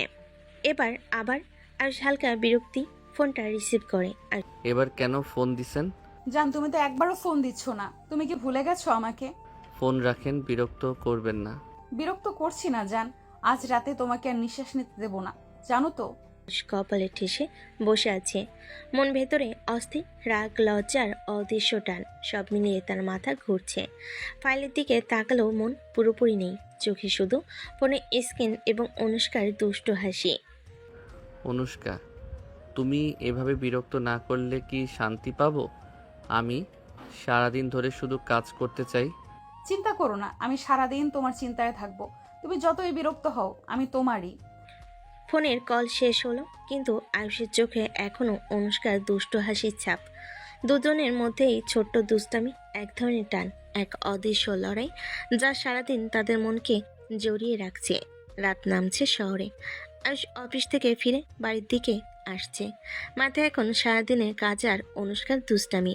ফোনটি বেজে উঠল, অনুষ্কার নাম। আয়ুষ হালকা দম বন্ধ করে ফোন রিসিভ করে বলে, এবার কি আবার দুষ্টুমি? রাতে তোমাকে এত আদর দেবো জান, মনে হবে সারাদিনের সব ক্লান্তি এক মুহূর্তে উড়ে যাবে। তোমার শরীরও কেঁপে উঠবে, ভেবেই মন খুশি হয়ে যাচ্ছে। আয়ুষ ফোনটি নামিয়ে রাখলো, মুখে রাগের ছাপ, কিন্তু মন ভেতরে অদ্ভুত এক উত্তেজনা। সারাদিন তার উপর যে দুষ্টামি চলছিল, এবার রাতের জন্য তার মন পুরোপুরি অনুষ্কার দিকে চলে গেছে। এই মেয়েটি সারাদিন আমাকে শুধু রাগিয়ে রাখে না, সারাদিন ধরে আমার মনও কাড়ে। রাতের ঘরে বাতাস হালকা ঠান্ডা। আয়ুষ জানে আজকের রাত্রিও অনুষ্কা তার ধৈর্য পরীক্ষা করবে, কিন্তু সে জানে এ পরীক্ষায় সে হারতেই চলেছে। রাতের ঘর আলো নরম ঝলকে ভরা, মোমবাতি জ্বালানো, ছোট ছোট ফ্লাওয়ার রসের গন্ধে ভরে ছড়িয়ে আছে। ঘরে মোমবাতি জ্বালানো, ছোট ছোট ফ্লাওয়ার্সের গন্ধ ঘরে ছড়িয়ে আছে। প্রত্যেকটি কৌণিক হালকা কোণে হালকা আলো অনুষ্কার পরিকল্পনা যেন আরও রহস্যময় করে তুলেছে। অনুষ্কার পা ধীরে ধীরে ঘরের ভেতর নামছে। জর্জেটের শাড়ি, নরম কাঁধের লাইন উজ্জ্বল আলোয় ঝিলমিল করছে। চুল কাঁধে ভেসে আছে, চোখে দুষ্টু চাহনি। ঠাস করে ঘরের দরজা খোলা হলো। আয়ুষ ঢুকলো, শ্বাস আটকে গেল, চোখ বড় হয়ে গেল, মুখে রাগের বদলে কেবল অবাক হয়ে থাকা। জান, রাতটা তোমার জন্য সাজিয়েছি, ভালো লাগবে তো? আর সামান্য এগোতে চাইল, কিন্তু গা অচেনা উত্তেজনায় স্তব্ধ। মন ভেতরে জানছে এই রাত, এই মুহূর্ত আর অনুষ্কার উপস্থিতি তাকে সহজে ছাড়বে না। অনুষ্কা, তুমি কি সবসময়ই এইভাবে আমাকে অবাক করতে চাও? হ্যাঁ, আর আজ রাতটা তোমার জান, তুমি শুধু এখানে থাকো। ঘরে এখন শুধু আলো, ফুলের গন্ধ আর দুজনের চোখের টান। আয়ুষের মন ভেতরে কাঁপছে, ভালো লাগা আর রাগের মধ্যে এক অদ্ভুত মিশ্রণ। রাতটারও দীর্ঘ হতে চলেছে। রাতে ঘর নীরব, শুধু মোমবাতির হালকা ঝলক, ফুলের গন্ধ ঘরে ভেসে আছে, আর বাতাসে ভেসে আছে রাতের শান্তি। অনুষ্কার চোখে দুষ্টু ঝিলিক, ঠোঁটের কোণে ছোট্ট হাসি। আয়ুষ কয়েক সেকেন্ড দাঁড়িয়ে রইল, নিঃশ্বাস চেপে ধরে, মন ভেতরে অস্থির, গা অচেনা উত্তেজনায় কাঁপছে। আর ধীরে ধীরে এগিয়ে চোখে লজ্জা আর উত্তেজনা মিশিয়ে বলো, অনুষ্কা, তুমি এত সুন্দর, আমার জন্য রাতটা সাজানো আমি ভাবতেই পারিনি। জান, রাতটা শুধু আমার নয়, আমার, তোমার, আমাদের জন্য। চলে এসো কাছে। আর ধীরে ধীরে তার দিকে এগোলো। দুজনের চোখ একে অপরের দিকে ঝরে আছে, শরীরে এক অদৃশ্য টান যা তাদের থামাতে দেয় না। ঠোঁটের কাছে ঠোঁট, প্রথম স্পর্শে কিস। তোমার হাত, তোমার স্পর্শ সবই আমার পাগল পাগল লাগে। জান, সারা দিনের এই অপেক্ষা শেষ, এবার শুধু আমরা। অনুষ্কা, আমি তোমার কাছে, এত কাছে আমি ভুল করব না, আর তোমাকে কখনো ছাড়বো না। ঠোঁটের প্রথম ঠোঁটের স্পর্শ আর চোখের কথা দুজনের হৃদয় একে অপরের সাথে মিলছে। প্রতি কিসে যেন একে অপরকে আরো কাছে টানছে। শ্বাসের মধ্যেও কথা আর চোখের মধ্যেও কথা। অনুষ্কার হাত আঙ্গুলে আঙ্গুলে জড়ি। আয়ুষ ধীরে ধীরে ঘাড়ে হাত রাখলো। অনুষ্কা ফিসফিসে কাঁধের উপর ঠোঁট রাখে বলে, আমি শুধু তোমার জন্য সারাদিনের এই রোম্যান্সের জন্য অপেক্ষা করেছি। জান, তুমি ছাড়া আমি শূন্য। রাতের ঘর ভরা ভালোবাসা, উত্তেজনা আর অদৃশ্য টানের গল্প। আয়ুষ আর অনুষ্কা একে অপরের কাছে হারাচ্ছে, কথা কম অনুভূতি বেশি। এটাই রাতের মধুর নীরব রোমান্টিক মুহূর্ত। রাত নীরব, মোমবাতির আলো ঘর জুড়ে হালকা ঝলক ছড়াচ্ছে। দুজনেই একে অপরের দিকে হাত বাড়িয়ে ধরেছে, শ্বাস থেমে, চোখে চোখের খেলা। জান, তোমার স্পর্শে আমি সব ভুলে যাই। আজকের রাতটা শুধু আমাদের, সারা দিনের জন্য, সারা জীবনের জন্য মনে রাখবো। অনুষ্কা, তুমি এত কাছে, আমার মনটা শুধু তোমারই জন্য ধুকছে। অনুষ্কার হালকা হাসি দিয়ে মাথা ঘষে আয়ুষের কাঁধে। তুমি জানো, তুমি ছাড়া আমি অসম্পূর্ণ। তুমি যে পাশে থাকবে তা মনে হলে সব ভয় দূরে চলে যায়। আমি কখনো ভাবিনি এত ভালোবাসবো। তোমার হাত, তোমার চোখ সবই আমার জন্য। আজ রাতে শুধু তোমাকে দেখবো জান। আমি চাই তুমি আমার সমস্ত ভালোবাসা অনুভব করো। দুজন একে অপরের হাত ধরে, মুখে ছোট্ট হাসি, চোখে অদ্ভুত উত্তেজনা, কথা কম অনুভূতি বেশি। প্রতি স্পর্শে, প্রতি চোখের ঝলকে তারা একে অপরের আরো কাছে টানছে। আয়ুষ আর অনুষ্কা একে অপরের চোখে চোখ রাখছে, হাত একে অপরের হাতে, নিঃশ্বাস থেমে থেমে। অনুষ্কা, তুমি এত কাছে, আমার নিঃশ্বাস বন্ধ হয়ে যাচ্ছে। অনুষ্কা সামান্য ঠোঁট কামড়ে কিস করে ফিসফিসে বলে, আমি চাই সারা জীবন এইভাবে থাকো। আর ধীরে ধীরে তার ঠোঁট অনুষ্কার ঠোঁটের সাথে মিলিয়ে কিস করে। অনুষ্কা প্রতি স্পর্শে উত্তেজিত, চোখ বন্ধ করে মন খুলে দিয়েছে। প্রতি কিসে, প্রতি স্পর্শে তারা একে অপরের কাছাকাছি আসে। জান, তোমার হাত, তোমার ঠোঁট সবই আমাকে মনে করিয়ে দিচ্ছে তুমি আমার। আমি চাই শুধু তোমাকে। তোমার প্রতিটি হাসি, প্রতিটি স্পর্শ আমার মনে থাকবে সারা জীবন। আজ অনুষ্কার হাত ধরে ঠোঁট, গলা, কাঁধ প্রতি স্পর্শে ছোট ছোট আদর করে। অনুষ্কার চোখে ঝিলিক হাসি আর ছোট্ট ফিসফিসি কথাই তার একে অপরের সাথে হারিয়ে যাচ্ছে। রাতটা এখন শুধু তাদের কথা কম অনুভূতি বেশি। সকালে রোদ ঘরে ঢুকছে, হালকা আলোয় সব কিছু নরমভাবে ঝলমল করছে। বাথরুমের ভেতর ভাপা বাতাস আর পানির খেসারত। অনুষ্কা, তুমি সবসময় এত দুষ্টুমি করছো জান। এভাবে সকালে শুরু করলে। আচ্ছা, তাহলে কি তুমি আমাকে ছাড়ছো? আমি চাই সকালের শুরুটা তোমার সাথে কাটাই। আয়ুষ নরমভাবে তার দিকে এগোলো, হাত দিয়ে অনুষ্কার কোমর হাত ধরলো। পানির ভেজা বাতাসে দুজনের মন মিলছে, চোখে চোখে ছোট ছোট হাসি। অনুষ্কা ফিসফিসিয়ে ঠোঁট সামান্য স্পর্শ করে অনুষ্কার গালে। জান, সকালটা এইভাবে কাটলে সারাদিন ভালো লাগবে। আমি শুধু চাই তুমি সবসময় আমার পাশে থাকো। পানির মধ্যে ধীরে ধীরে হাত, চোখের খেলা, নরম হাসি। সকালে নীরব ঘরে তারা একে অপরকে আদর করছে, কথা কম অনুভূতি বেশি। প্রতি চোখের ঝলকে রোমাঞ্চের মধুর মুহূর্ত জ্বলে উঠছে। অনুষ্কা, তোমাকে কাছে পেয়ে এই মুহূর্তে মনে হচ্ছে সবকিছু থেমে গেছে, শুধু তুমি আর আমি। জান, আমি চাই এই মুহূর্তটা কখনো শেষ না হোক। আজ প্রতিটি স্পর্শের সতর্ক, কিন্তু চোখে অদ্ভুত এক নেশা। প্রতি পানির ফোঁটা, প্রতি হাসি, প্রতি ছোট্ট স্পর্শ তার মনকে পুরোপুরি বয়ে নিয়ে যাচ্ছে।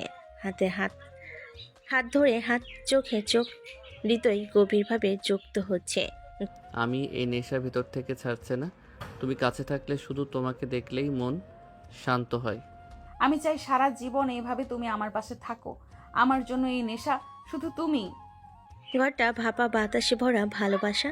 আয়ুষ অনুষ্কার প্রতি ছোট ছোট স্পর্শে হার মানছে, কিন্তু সবকিছু সংযত, চোখে চোখ, হাসি আর ফিসফিসি কথায় রাতের নেশা ভেসে যাচ্ছে। সকালের আলো ঘরে ঢুকছে, বাথরুমের ভেজা বাতাস আর গোসল শেষে অনুষ্কা সুন্দরভাবে সাজিয়ে উঠেছে। জর্জেটের হালকা শাড়ি, চুল সামান্য বাঁধা, চোখে ঝিলিক। আয়ুষ পাশে বসে তাকিয়ে আছে, মুখে ছোট্ট হাসি আর চোখে লজ্জা। অনুষ্কা হালকা হাসি দিয়ে খাবারের দিকে তাকিয়ে বলে, সকালের খাবার সবাই মিলেই একসাথে খাবো। অনুষ্কা, তুমি সত্যিই ভালো। এভাবে সকালে শুরু হলে ঘরটা আরো উজ্জ্বল হয়ে যায়। মা, আমি ঠিক আছে। অনুষ্কার হাতেই সব ঠিক হয়ে যাচ্ছে, তাই। সবার মধ্যে হালকা হাসি, ছোট ছোট কথোপকথন। আয়ুষ ও অনুষ্কা একে অপরের দিকে নজর রাখছে, কিন্তু চোখে চোখ, ছোট্ট রোমান্টিক টান। সকালের এই পারিবারিক মুহূর্তে আয়ুষ বুঝতে পারছে অনুষ্কার উপস্থিতি শুধু তার জন্যই নয়, পুরো পরিবারের মনও আনন্দ ছড়াচ্ছে। জান, আজকের সকালটা শুধু আমাদের নয়, সবার সঙ্গে কাটালে আরো সুন্দর লাগে। হ্যাঁ, তুমি সত্যিই জানো কিভাবে ঘরটা উজ্জ্বল করতে হয়। সকালের খাবারের পর ঘরের ভেতর হালকা চুপচাপ। আয়ুষ কাপড় পরিবর্তন করে অফিসের জন্য বের হচ্ছে, চোখে অদ্ভুত অস্থিরতা। অনুষ্কাও তার ব্যাগ হাতে নিয়ে বের হতে যাচ্ছে, কিন্তু মন ভেতরে উদ্দীপ্ত। আয়ুষ হালকা হাসি চেপে দরজার দিকে তাকিয়ে বলে, অনুষ্কা, আজ অফিসে আবার সেই কাজের চাপ থাকবে, তুমি তোমার কাজে মন দাও। জান, তুমি অফিসে থাকলেও আমি তোমার কথা মনে রাখবো, আর সারা দিনের শেষে দেখব তুমি ঠিক আছো কিনা। দরজা বন্ধ হলো। দুজন আলাদা কাজের দিকে রওনা হলো, তাদের মধ্যে ছোট্ট মায়া, চোখে ঝিলিক, যা সারাদিনের মনকে টানছে। অফিসে প্রবেশের সঙ্গে সঙ্গে দুজনই নিজেদের কাজের মধ্যে মন বসালেও মনের ভেতর অদ্ভুত উত্তেজনা আর রোমান্টিক টান অদৃশ্যভাবে চলছে। আজও সারাদিনের অফিসের মাঝখানেও আমি শুধু অনুষ্কাকে ভাববো। আজও আমি তার কথা মনে রাখবো। অফিসে থাকলেও আমাদের ছোট্ট মুহূর্তগুলো যেন সারা দিনের আনন্দ। অনুষ্কার ডেস্কে কাজ চলছিল, হঠাৎ তার ফোন বাজলো। স্ক্রিনে অচেনা নাম, অচেনা নম্বর। অনুষ্কা হালকা চমকে ফোন ধরেছে। হ্যালো, কে? ফোনের অপর পাশের ভয়েস গম্ভীর রহস্যময়। অনুষ্কা, তুমি কি সত্যি সব জানতে চাও? আজ রাত না, আজ দুপুরেই দেখার দরকার। যদি না আসো, ফলাফল খারাপ হতে পারে। কে বলছেন? আমি কোথায় আসবো? ফোন রেখে অনুষ্কা হঠাৎ চেয়ার থেকে উঠে দাঁড়ালো, চোখে লজ্জা বা ভয় সব মিলে অদ্ভুত উত্তেজনা। ফাইল, কাগজপত্র সব পেছনে ফেলে সে দ্রুত লিফটের দিকে ধাবিত হলো। ঠিক আছে, জানতে হবে কে কি বলতে চাচ্ছে, বা হয়তো কিছু গোপন তথ্য। ডেস্কের বন্ধুরা হতভম্ব, কিন্তু কেউ অনুষ্কার ধাওয়াটা বোঝে না। ফ্লোরে এখন শুধু ফাঁকা চেয়ার আর রহস্যময় উত্তেজনা। অনুষ্কার গন্তব্য অজানা, কিন্তু মনে হচ্ছে আজকের দিনটি তার জীবনের এক নতুন মোড় আনতে চলেছে। দুপুরের হালকা রোদ অফিসের কাজ দিয়ে ভেসে আসছে। অনুষ্কার ডেস্ক খালি, চেয়ার ফাঁকা, কেউ বুঝতে পারছে না সে কোথায় গেছে। কলিগরা একে অপরের দিকে তাকাচ্ছে। অনুষ্কা কোথায় চলে গেল?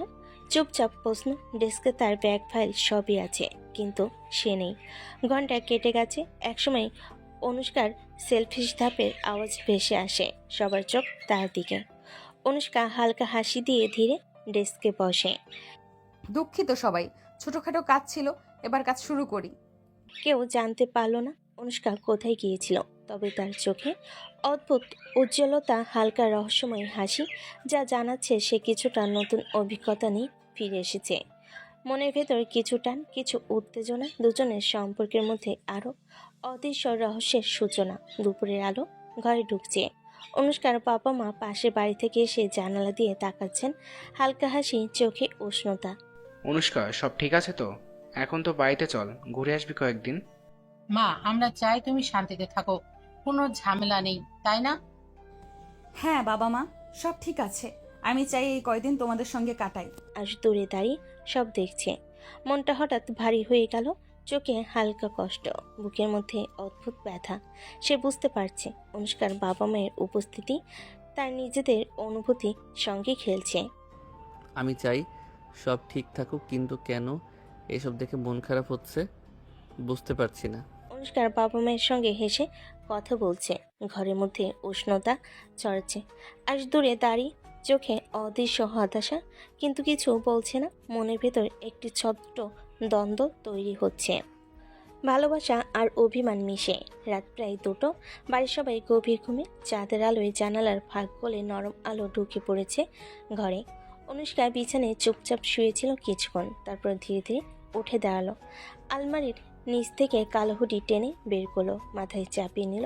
পায়ের শব্দ যেন একেবারে নিঃশব্দ থাকে, তাই জুতোর ফিতা আগে আলগা করে রেখেছিল।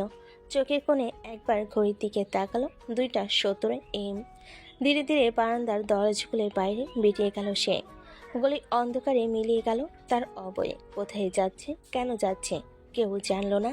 বাড়ি কেউ টেরই পেল না যে মেয়ে একটু আগেও বিছানে ছিল, এখন নেই। হাওয়ার মাঝে শুধু ভেসে থাকলো এক অজানা উত্তেজনা আর রহস্যের গন্ধ। আর হঠাৎই ঘুম ভেঙে যায়। গরমের রাতে বেলকনি দিয়ে এসে দাঁড়ালো সে, হাওয়ায় একটু ছোঁয়া পেতে।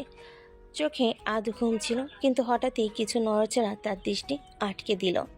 রাস্তার দিক থেকে কালো হুডি পরা এক ছায়া দ্রুত পায়ের শব্দ কমিয়ে এগিয়ে আসছে।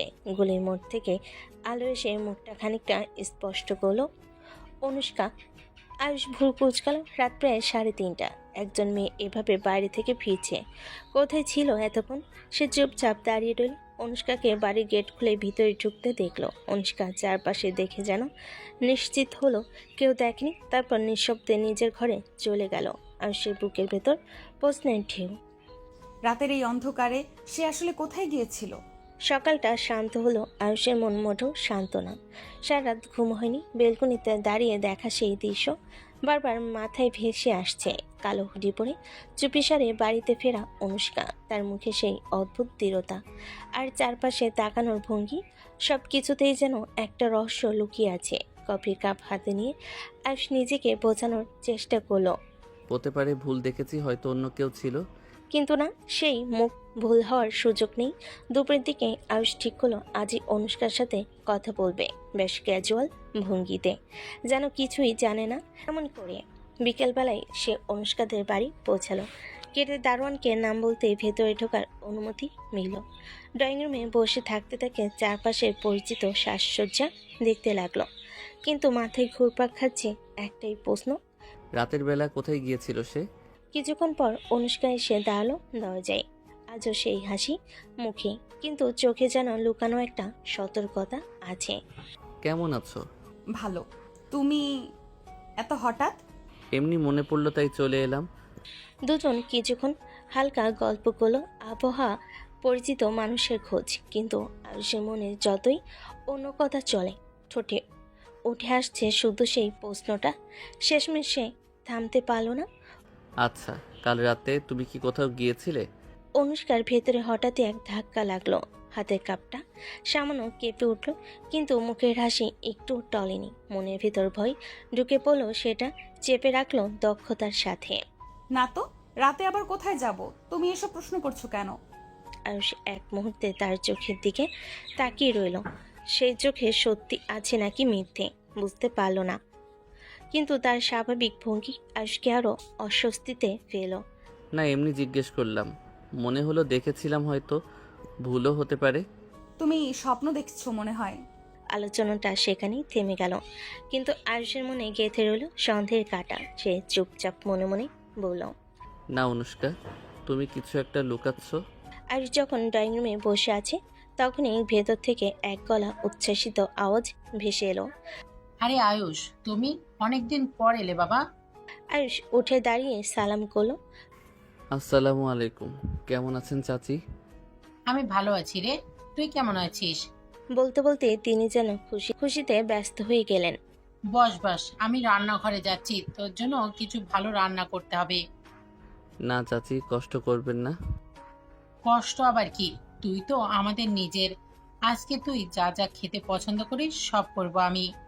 বলতে বলতে তিনি রান্নাঘরে ঢুকে গেলেন। শুরু হলো কড়াইতে তেল গরম হওয়া, মশলার ঘ্রাণ ছড়ানো, গন্ধে গোটা বাড়ি ভরে গেল। মুরগির রোস্ট, মাছের ঝোল, পোলাও, শুটকির ভর্তা, কাবাব, যেন ছোটখাটো ভোজ চলছে। অনুষ্কা পাশে বসেছিল, কিন্তু আয়ুষ টের পেল মায়ের এই উচ্ছ্বাস ও অনুষ্কার মুখে অদ্ভুত একটা টান টান ভাব। সে কথা কম বলছে, চোখের ভাষা আগে রাতের কথা লুকাচ্ছে। রান্নাঘর থেকে অনুষ্কার মা বারবার উকি দিয়ে বলছেন, আয়ুষ, খাস ভালো করে, তোর প্রিয় ফান ভাজা করেছি, মনে আছে? মনে আছে চাচি, ধন্যবাদ। খাবারের প্লেট সাজানো হলো রাজকীয়ভাবে। আয়ুষ ধীরে ধীরে খেতে লাগলো, কিন্তু তার মাথার ভেতরে তখনও ঘুরছে গত রাতে সেই কালো হুডির দৃশ্য। চাচি এত খুশি, অনুষ্কা চুপচাপ, আর আমি এখনো জানি না সে কোথায় গিয়েছিল রাতের বেলা। খাওয়া দাওয়া শেষ। অনুষ্কার মা থালা বাসন গুছিয়ে রান্নাঘরে চলে গেছেন। ড্রয়িং রুমে তখন শুধু অনুষ্কা আর আয়ুষ। টিভিতে হালকা আওয়াজে কোনো সিরিয়াল চলছে, কিন্তু কারোর মনোযোগ সেখানে নেই। ঠিক তখনই অনুষ্কার ফোনটা কফির টেবিলে রাখা। হঠাৎ বেজে উঠল রিংটন। রিংটনটা ছোট কিন্তু কেমন যেন তাড়াহুড়ো মাখা শব্দে ভরা।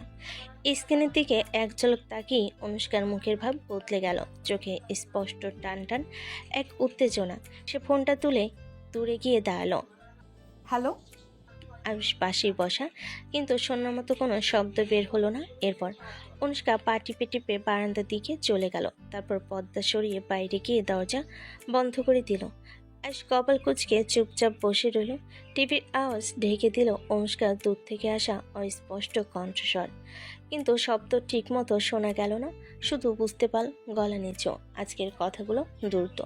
কয়েক মিনিট পর অনুষ্কা আবার ভেতরে ফিরল, মুখে কেমন যেন জোর করে দেওয়া হাসি, যেন কিছুই হয়নি। কে ফোন করছিল? এমনি বন্ধু ছিল।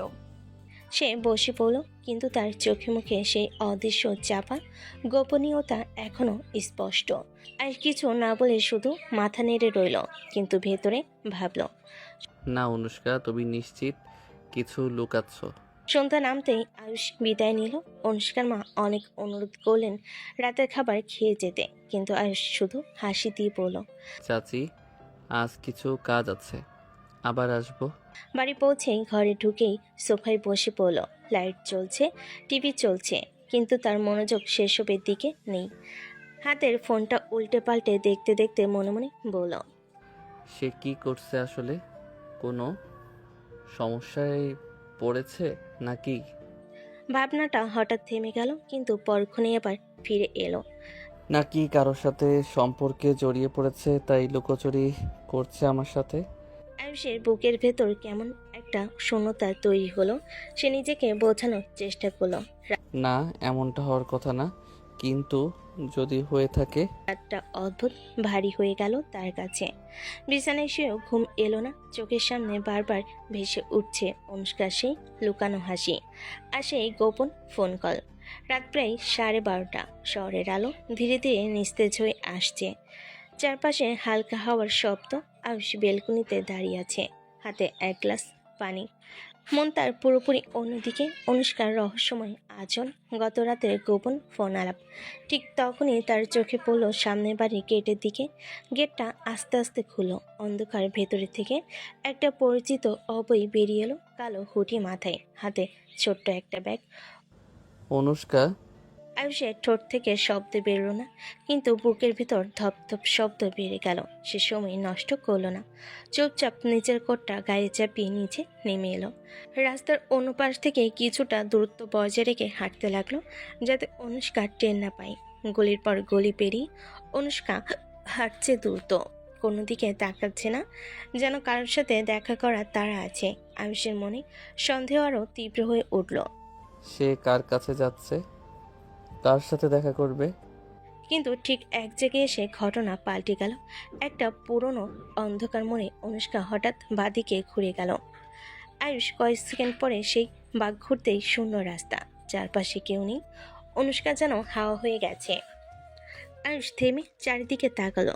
গলির পথগুলো খালি, বাতির আলো ঝাপসা হয়ে আসছে কুয়াশায়। তার মনে হলো যেন ইচ্ছে করে অনুষ্কা তাকে বাঁকার চোখে এড়িয়ে গেছে।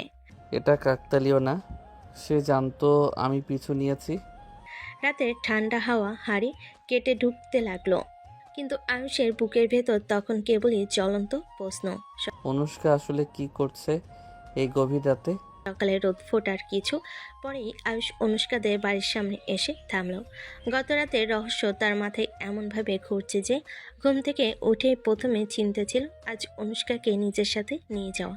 গেট পেরিয়ে ভেতরে ঢুকতেই অনুষ্কা বারান্দায় দাঁড়িয়ে ছিল, হাতে এক কাপ চা, চুলগুলো হালকা এলোমেলো, চোখে সেই চেনা হাসি। চলো আজই ফিরে যাই। এখনই? এত তাড়া কিসের? তারা না, অনেক দিন হয়ে গেল, বাড়ি ফাঁকা ফাঁকা লাগে। অনুষ্কা একটু চুপ করলো, তারপর হালকা হেসে বলল, না, আর কয়েকদিন থাকবো। মা একা হয়ে যাবে তো। বাবা তো ব্যবসার কাজে বাইরে আছে, তাছাড়া এখানে আমার কিছু কাজ আছে। কি কাজ? এমনি কিছু, তুমি বুঝবে না। তার ভঙ্গি এতটাই স্বাভাবিক যে সে জানলে মনে হবে সত্যি কোনো সাধন কারণ আছে।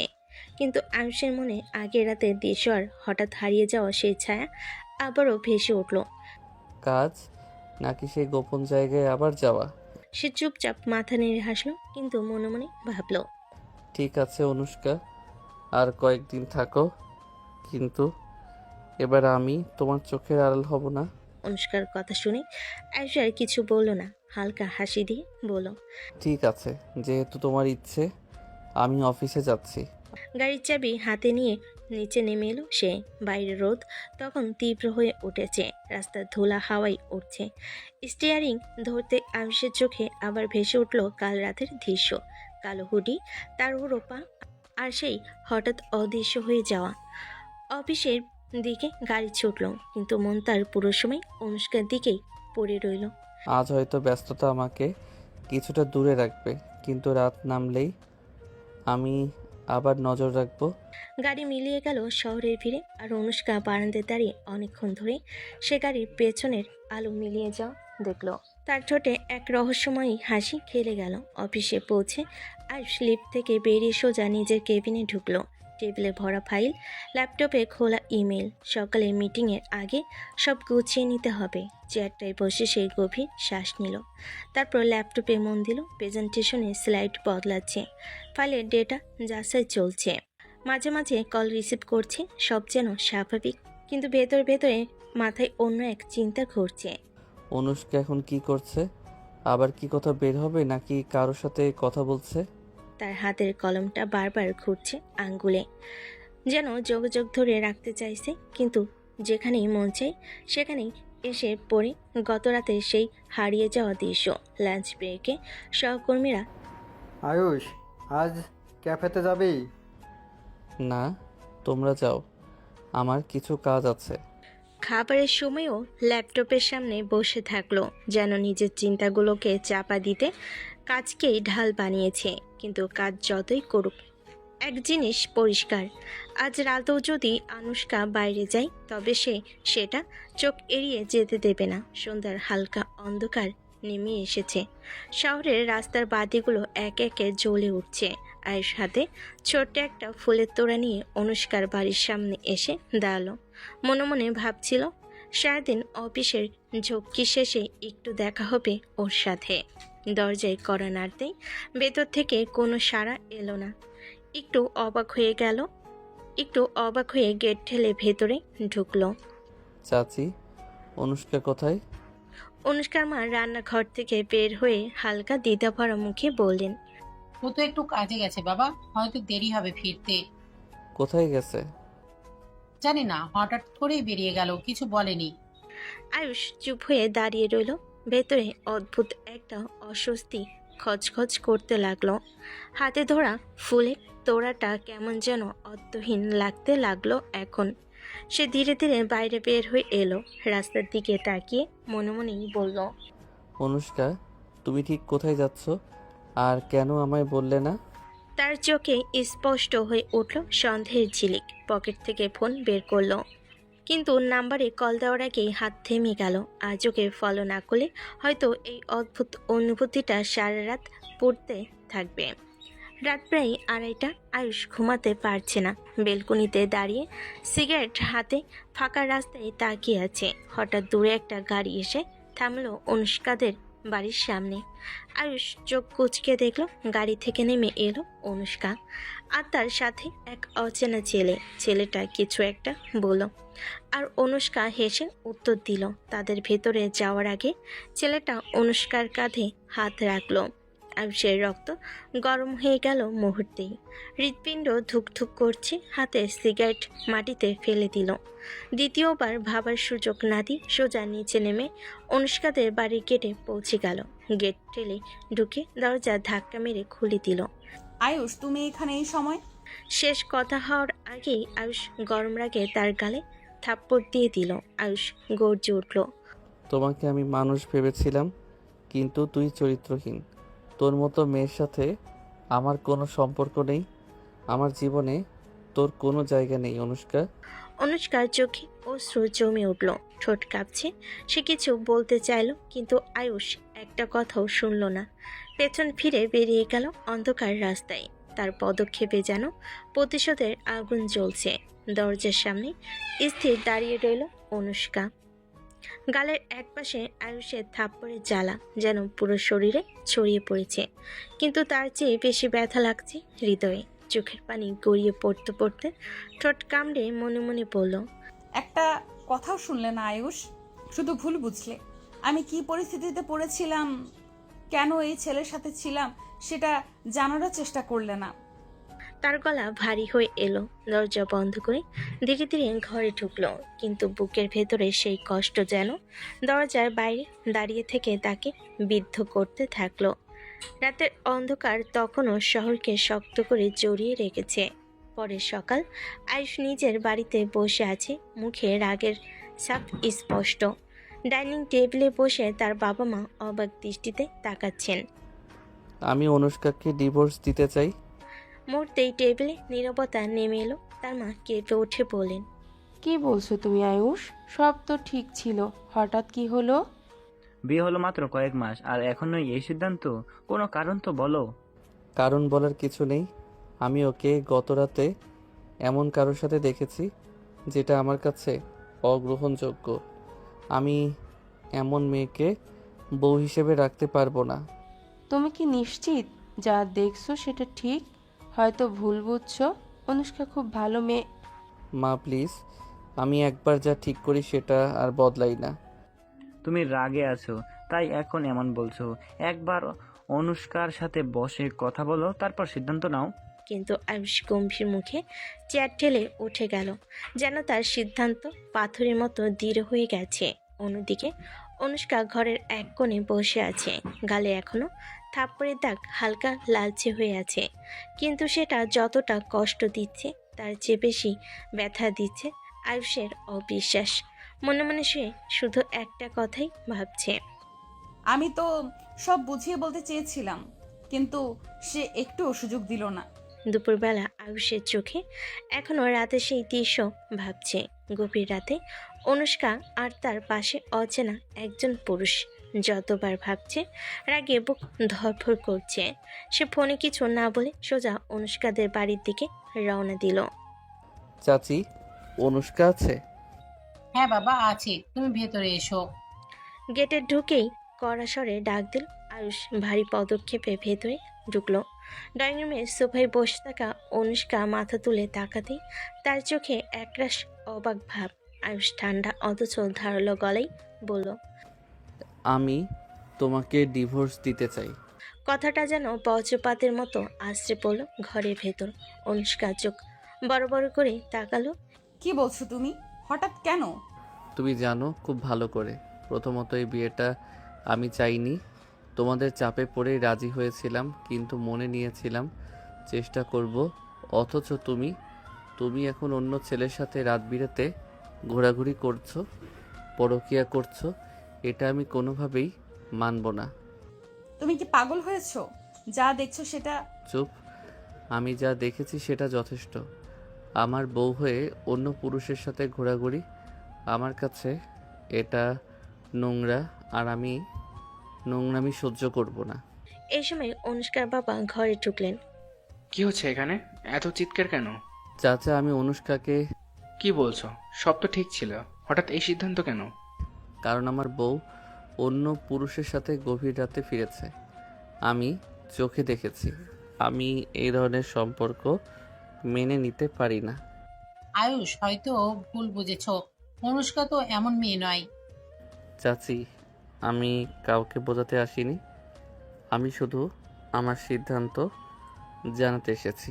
অনুষ্কা তখনও স্তব্ধ হয়ে বসে আছে, চোখে পানি জমে উঠেছে। মনে মনে বলছে, তুমি একবারও আমার কথা শুনলে না আয়ুষ, শুধু ভুল বুঝলে। একবার অন্তত বলার সুযোগ দিতে পারতে। ঘরে ভেতরে ভারী নীরবতা নেমে এলো। আয়ুষ আর কিছু না বলে পেছনে বেরিয়ে গেল। আর অনুষ্কার বাবা মা হতবাক দৃষ্টিতে মেয়ের দিকে তাকিয়ে রইলেন। ঘরের ভেতরে যেন এক অদৃশ্য ভারী কুয়াশা জমে আছে। আয়ুষ চলে যাওয়ার পর থেকে অনুষ্কা নিঃশব্দে বসে আছে সোফায়। চোখে জমে থাকা পানিটা মুছছেও না। মনের ভেতর একদিকে রাগ, অন্যদিকে অগাধ কষ্ট জমে পাহাড় হয়ে গেছে। বাবা মা দুজনই তার মুখের দিকে তাকিয়ে আছেন, কিন্তু কোনো কথা বেরোচ্ছে না। হঠাৎ অনুষ্কা মাথা ঘুরে একটু দুলে উঠল। অনুষ্কা, মায়ের চিৎকারে বাবা এগিয়ে গিয়ে তাকে ধরলেন, কিন্তু ততক্ষণে সে জ্ঞান হারিয়ে মেঝেতে লুটিয়ে পড়েছে। আল্লাহ, অনুষ্কা তাড়াতাড়ি ডাক্তার ডাকো। মিনিট খানেকের মধ্যেই পাশের ফ্যামিলি ডাক্তারের আগমন। ডাক্তার স্টেথোস্কোপ দিয়ে শুনে ব্লাড প্রেশার মেপে হালকা হাসি দিলেন।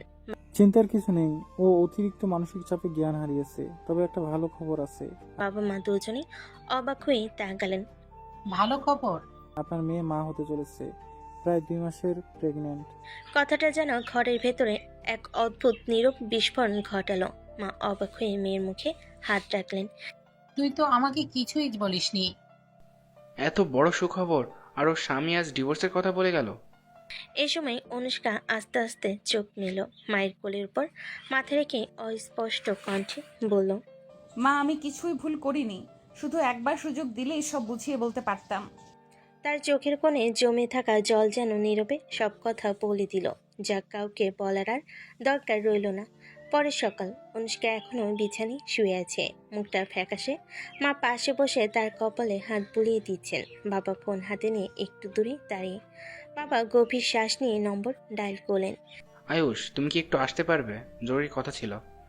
আমি ভেবেছি আমার আর আসার দরকার নেই, সিদ্ধান্ত তো দিয়ে গিয়েছি। না, আজ তোমার আসা দরকার। অনুষ্কার ব্যাপারে এমন কিছু জানার আছে, তোমার জানা উচিত।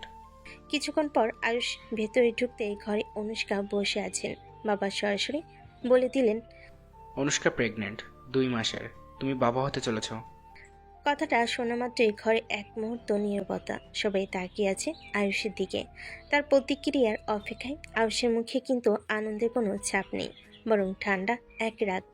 হয়তো এই বাচ্চাটা আমার নয়, হতে পারে ওর প্রেমিকের বাচ্চা।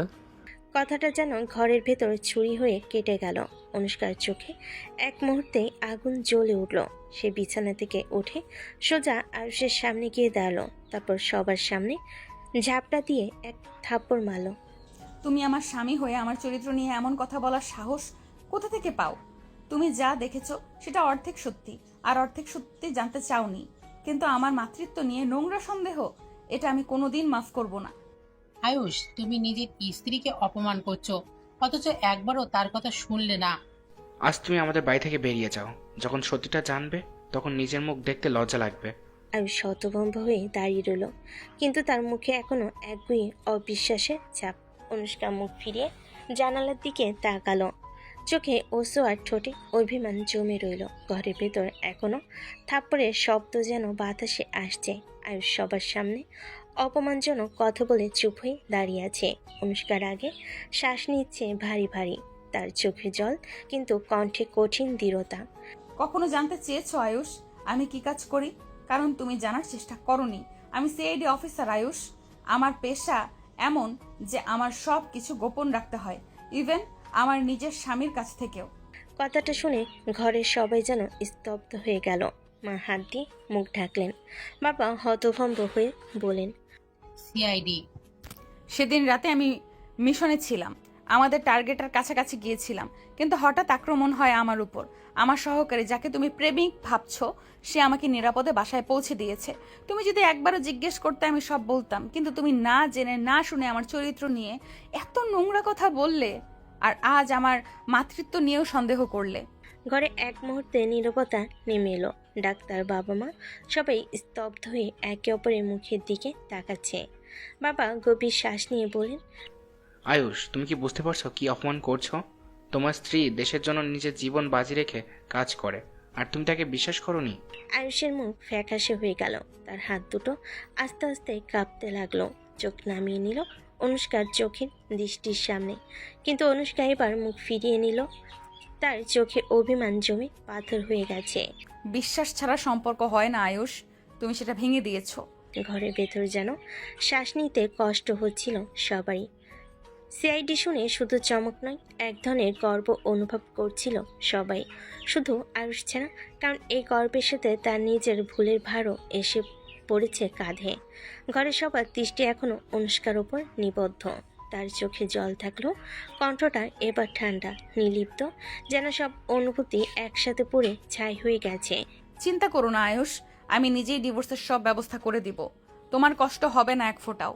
কথাটা যেন বজ্রপাত হয়ে পড়ল আয়ুষের মাথায়। সে এক পা এগোতে চাইল, কিন্তু পা যেন জমে গেল জায়গায়। অনুষ্কা, আমি থামো। তুমি আমার চরিত্রে সন্দেহ করেছো, আমার কাজকে নোংরা ভেবেছো, এমনকি আমার গর্ভাস্থ সন্তানকে অপমান করেছো। এইসবের পর আমি আর তোমার স্ত্রী হয়ে থাকতে চাই না। ঘরে হঠাৎ একটা শ্বাসরোধী নীরবতা নেমে এলো। বাবার মা একে অপরের দিকে তাকালেন, কিন্তু কিছু বললেন না। মেয়ের চোখে দৃঢ়তা বুঝতে পেরেছেন তারা। আয়ুষ পাথরের মতো দাঁড়িয়ে আছে, তার মুখে কোনো কথা নেই, শুধু দৃষ্টি স্থির হয়ে আছে মেঝের দিকে। মনের ভেতর অনুশোচনা, অবাক ভাব আর এক অদ্ভুত শূন্যতা, সব মিলে এক অচেনা অনুভূতি তৈরি করেছে। অনুষ্কা ধীরে ধীরে উঠে দাঁড়ালো, তার গলাটা শক্ত, চোখে জল শুকিয়ে গেছে। তুমি এখন যেতে পারো, বাকি কাগজপত্র আমি পাঠিয়ে দিব। আয়ুষ এবার মাথা তুলে তাকালো, কিন্তু অনুষ্কার চোখে কোনো ভালোবাসা বা কোমলতা নেই, শুধু শীতল অবজ্ঞা। সে এক মুহূর্ত দাঁড়িয়ে রইল, যেন কিছু বলতে চাইছে, কিন্তু গলা দিয়ে কোনো শব্দ বেরোলো না। শেষমেশ নিঃশব্দে ঘর থেকে বেরিয়ে গেল সে। তার পায়ের শব্দ মিলিয়ে যেতেই অনুষ্কা চেয়ারে বসে পড়ল, আর মা এসে তাকে জড়িয়ে ধরলেন। বাবা জানালার বাইরে তাকিয়ে রইলেন, একটা ভাঙ্গা সম্পর্কে নীরব সাক্ষী হয়ে। রাত গভীর। আয়ুষ নিজের বাড়ির দরজা খুলে ভেতরে ঢুকলো। ঘর অন্ধকার, শুধু জানালার ফাঁক দিয়ে রাস্তার আলো এসে মেঝেতে লম্বা ছায়া ফেলেছে। সে ব্যাগটা সোফায় ফেলে দিয়ে চুপচাপ বসে পড়ল। মাথার ভেতর সারাদিনে দৃশ্যগুলো যেন সিনেমার মতো ঘুরছে। অনুষ্কার থাপ্পড়, তার কণ্ঠে তীব্র রাগ, সিআইডি অফিসারের পরিচয় আর গর্ভবতী হওয়ার খবর। আয়ুষ মাথা হাতে চেপে বসে পড়ল। এত বড় ভুল আমি কি করলাম? মনে পড়ল সেই রাতে বেলকনিতে দাঁড়িয়ে যে দৃশ্য দেখেছিল অনুষ্কা এক পুরুষের সাথে বাসে ফিরছে। তখন এরাকে অন্ধ হয়ে গিয়েছিল সে, কিন্তু আজ বুঝতে পারল নিজের চোখে যা দেখা আর তারও পেছনে সত্যি থাকতে পারে। আর সে সত্যিটা শোনার ধৈর্য তার ছিল না। সে সোফায় হেলান দিয়ে চোখ বন্ধ করলো। মনে পড়ল অনুষ্কার চোখ, যেখানে আগে ছিল ভালোবাসা, এখন শুধু ঠান্ডা অবজ্ঞা। ও কি আমাকে ক্ষমা করবে, নাকি সব শেষ হয়ে গেছে? হৃদয়ে এক ধরনের ভয় ধীরে ধীরে বাসা বাঁধছে। কখনো ভাবিনি এই সম্পর্ক এভাবে ফসকে যাবে তার হাত থেকে। আর এখন বুঝেছে বিশ্বাস ছাড়া কোনো সম্পর্ক টিকে না। কিন্তু এই উপলব্ধি হয়তো অনেক দেরিতে এসেছে। জানালার বাইরে চাঁদের আলো নরমভাবে ঘরে ঢুকছে, কিন্তু আয়ুষের মনে কোনো আলো নেই, শুধু অন্ধকার, অনুশোচনা আর হারিয়ে ফেলার ভয়। দিনের আলো, অনুষ্কাদের বাসা। আয়ুষ হাতে কাঁপতে কাঁপতে দরজার ঘন্টা বাজালো। দরজা খুলে অনুষ্কার মা চমকে তাকালেন।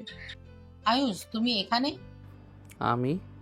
আমি অনুষ্কাকে দেখতে এসেছি মা, ক্ষমা চাইতে। আয়ুষের কণ্ঠ কেঁপে উঠছে। ভেতরে ঢুকেই সে সরাসরি অনুষ্কাকে দেখল। সোফায় বসে আছে অনুষ্কা, চোখে ঠান্ডা দৃঢ়তা। আয়ুষ ধীরে ধীরে বলল, অনুষ্কা, আমি ভুল করেছি। আমি তোমার উপর বিশ্বাস হারিয়েছি, কিন্তু সব ভুল বোঝাবুঝি। আমি ক্ষমা চাই। আবার একবার আমাকে সুযোগ দাও। তুমি কি আমার ভালোবাসা, আমার সন্তান, আমার সব কিছুর উপরে প্রশ্ন তুললে? তারপর তুমি এখানে ফিরে এসে ক্ষমা চাও? আমি বুঝতে পারছি আমি যে ভুল করেছি। আমি শুধু তোমার কাছে ফিরে যেতে চাই। অনুষ্কার চোখে অশ্রু নেই, শুধু পাথরের মতো অভিমান। না আয়ুষ, আমি তোমার কাছে ফিরে যেতে চাই না। তুমি আমার বিশ্বাস ভেঙেছো, আমার সন্তান, আমার ভালোবাসার উপর অবিশ্বাস প্রকাশ করলে। সেই ক্ষতি আর কখনো মেরামত করা যাবে না। আয়ুষ চুপ হয়ে দাঁড়িয়ে আছে, তার গলা শুকিয়ে গেছে, কণ্ঠ বেরোচ্ছে না। মনের ভেতর সব অনুশোচনা আর আফসোস মিলেমিশে এক ভারী স্মৃতি তৈরি করেছে। অনুষ্কার চোখে ঠান্ডা দৃঢ়তা আর মুখে অভিমান। আজ থেকে আমাদের পথ আলাদা, তুমি চলে যাও, আমি এগোচ্ছি আমার পথে। আয়ুষ শেষবার চোখে তাকিয়ে ধীরে ধীরে পেছন ঘুরল। ঘরে বাতাস শুধু নীরবতা আর ভেঙে যাওয়া বিশ্বাসের সিটির শব্দ। রাতের অন্ধকার। আয়ুষ গাড়ির চাবি ঘুরিয়ে রাস্তায় বের হলো। মনের মধ্যে এক অদ্ভুত উত্তেজনা, রাগ আর অনুশোচনা সব মিলে তাকে নিয়ন্ত্রণ হারাতে বসেছে। কিভাবে আমি ওকে ভুল বুঝলাম? আমি এসব মানতে পারছি না। হঠাৎ ব্রেক না খেয়ে সে রাস্তার ওপর দ্রুত গতি নিয়ে গড়িয়ে যাচ্ছিল। রাতের ফাঁকা সড়ককেও গাড়ি নিয়ন্ত্রণ হারাতে শুরু করলো। একটা মোড়ে হঠাৎই চাকার চাপ হারিয়ে গেলে গাড়ি রাস্তার একপাশে গাছের সাথে ধাক্কা খেয়ে গেল। গাড়ি থেমে গেল, ধুলোমাটি উড়ে উঠল। আয়ুষ ভিতরে চেপে ধরে বুক, শ্বাস নিতে কষ্ট, হাত পা কেঁপে কেঁপে, মাথার ভিতর শুধু আফসোস আর ডাকার ভয়। তারপর মারাত্মক অ্যাক্সিডেন্ট। রাতটি গভীর। অনুষ্কা ঘরে বসে নিজের কাজে মনোযোগ দিতে চাইলেও মনে একটি অজানা ভয় বাসা বাঁধছে। হঠাৎ তার ফোন বাজলো। স্ক্রিনে অজানা নাম্বার। হ্যালো অনুষ্কা, কি বলছি? মিস, এই ফোন মালিকের অ্যাক্সিডেন্ট হয়েছে, এখন সে হাসপাতালে আছে। অনুষ্কার হাত জড়সড় হয়ে গেল, মুখ ফ্যাকাশে হয়ে গেল, চোখ বড় বড় হয়ে রইল। হৃদস্পন্দন বেড়ে গেল মুহূর্তের মধ্যে। না, এটা হতে পারে না। মনে মনে বারবার বলছে, পা যেন মাটিতে আটকে গেছে, কিন্তু মন চিৎকার করছে। আমি তাকে হারাতে পারবো না। সর্বশেষ নিজের ভেতরে ভয় সামলে সে হুট করে বাইরে ছুটে গেল। হাঁটু কেঁপে যাচ্ছে, রাস্তায় পা দ্রুত গতি নিচ্ছে, যেন সময়ও তার সাথে দৌড়াচ্ছে। আয়ুষকে হারাবো না। মনে শুধু একটাই কথা, আর তা হলো হাসপাতালের দিকে পৌঁছানো। রাস্তার বাতি আলো ঝলমল করছে, কিন্তু অনুষ্কার চোখে সব অন্ধকার। মনে মনে শুধু শোনা কণ্ঠস্বর, সেই শব্দ ঘুরপাক খাচ্ছে। অ্যাক্সিডেন্ট। আর তার হৃদয় এক মুহূর্তে পাথরে পরিণত হয়েছে। হাসপাতালের আইসিইউ। রাত গভীর। আয়ুষের চোখ ধীরে ধীরে খোলো। হালকা আলোতে ফাঁকা বিছানা, চারপাশে নীরবতা। মাথায় একটু ব্যথা করছে, কিন্তু সে বুঝতে পারছে সে বেঁচে আছে। হঠাৎ পাশে অনুষ্কার কণ্ঠ শুনল। আয়ুষ, তোমার জ্ঞান ফিরেছে? তার চোখে পানি, কিন্তু মুখে নরম হাসি। অনুষ্কা ধীরে ধীরে এগিয়ে এসে আয়ুষের হাত ধরে বলল, আমি শুধু তোমাকে একটু শান্তি দিতে চেয়েছিলাম। জানি তুমি ভয় পেয়েছো, কিন্তু আমি তোমাকে ভালোবাসি। আমি কোনোদিন তোমাকে ছাড়বো না। আয়ুষের চোখে অশ্রু, হৃদয় গরম হয়ে উঠল। তার হাত কাঁপতে কাঁপতে অনুষ্কার হাত জড়িয়ে ধরল। অনুষ্কা, আমি অনেক ভুল করেছি। আমি তোমাকে আঘাত দিয়েছি, কিন্তু এখন বুঝেছি আমি তোমাকে ছাড়া বাঁচতে পারবো না। আমি অনেক ভালোবাসি তোমাকে। আঘাত দেওয়ার জন্য সত্যি মাপ চাই। আমি জানি আয়ুষ, আর এখন থেকে আমরা একসাথে থাকবো, সব ভুল বোঝাবুঝি ভুলে। আয়ুষ ঠোঁট কুঁচকে হালকা হাসি দিল, তার কণ্ঠে উষ্ণতা। হ্যাঁ, একসাথে সব সময়। ঘরের ভেতর শুধু নিঃশ্বাসের শব্দ। হৃদয় দুটো একসাথে ধুকপুক করছে। অন্য কোনো ভয়, রাগ বা সন্দেহ নেই, শুধু ভালোবাসা, শান্তি আর আবেগের এক মুহূর্ত। রাত্রি। আয়ুষের ঘর। আয়ুষ সুস্থ হয়ে ঘরে প্রবেশ করলো। নরম আলো, জানালার বাইরে চাঁদের আলো ভেতরে ছড়িয়ে পড়েছে। অনুষ্কা বিছানায় বসে আছে, চোখে দমে থাকা উষ্ণতা। আয়ুষ ধীরে ধীরে এগিয়ে এসে তার পাশে বসলো, হাতে হাত, কাঁধে কাঁধ মিলালো এবং চোখে চোখ। অনুষ্কা, তুই জানো আমি তোমাকে কত ভালোবাসি। আমি জানি, আর আমিও তো ভালোবাসি। আয়ুষ আর অপেক্ষা করলো না, ধীরে ধীরে তার ঠোঁট অনুষ্কার ঠোঁটের সাথে মিলল। প্রথমে চুম্বনে দুজনে হৃদয় একসাথে ধুকফুক করতে লাগলো। চুম্বনের মাঝে কোমল আদর, হাতে মৃদু স্পর্শ, প্রেম, রোমান্টিকতা আর বিশ্বাসের এক অনন্ত মুহূর্ত তৈরি হলো। অনুষ্কার গলা ধীরে ধীরে বের করলো, আমি কখনো তোমাকে ছাড়বো না, তুমি আমার সব। আমিও কখনো তোমাকে ছাড়বো না অনুষ্কা, শুধু ভালোবাসবো সব সময়। চাঁদের নরম আলো, নিঃশব্দ রাত, দুজনের হৃদয়ের স্পন্দন, সব মিলিয়ে এক রোমান্টিক রাত, যেখানে শুধু ভালোবাসা, চুম্বন আর আদরের ছোঁয়া।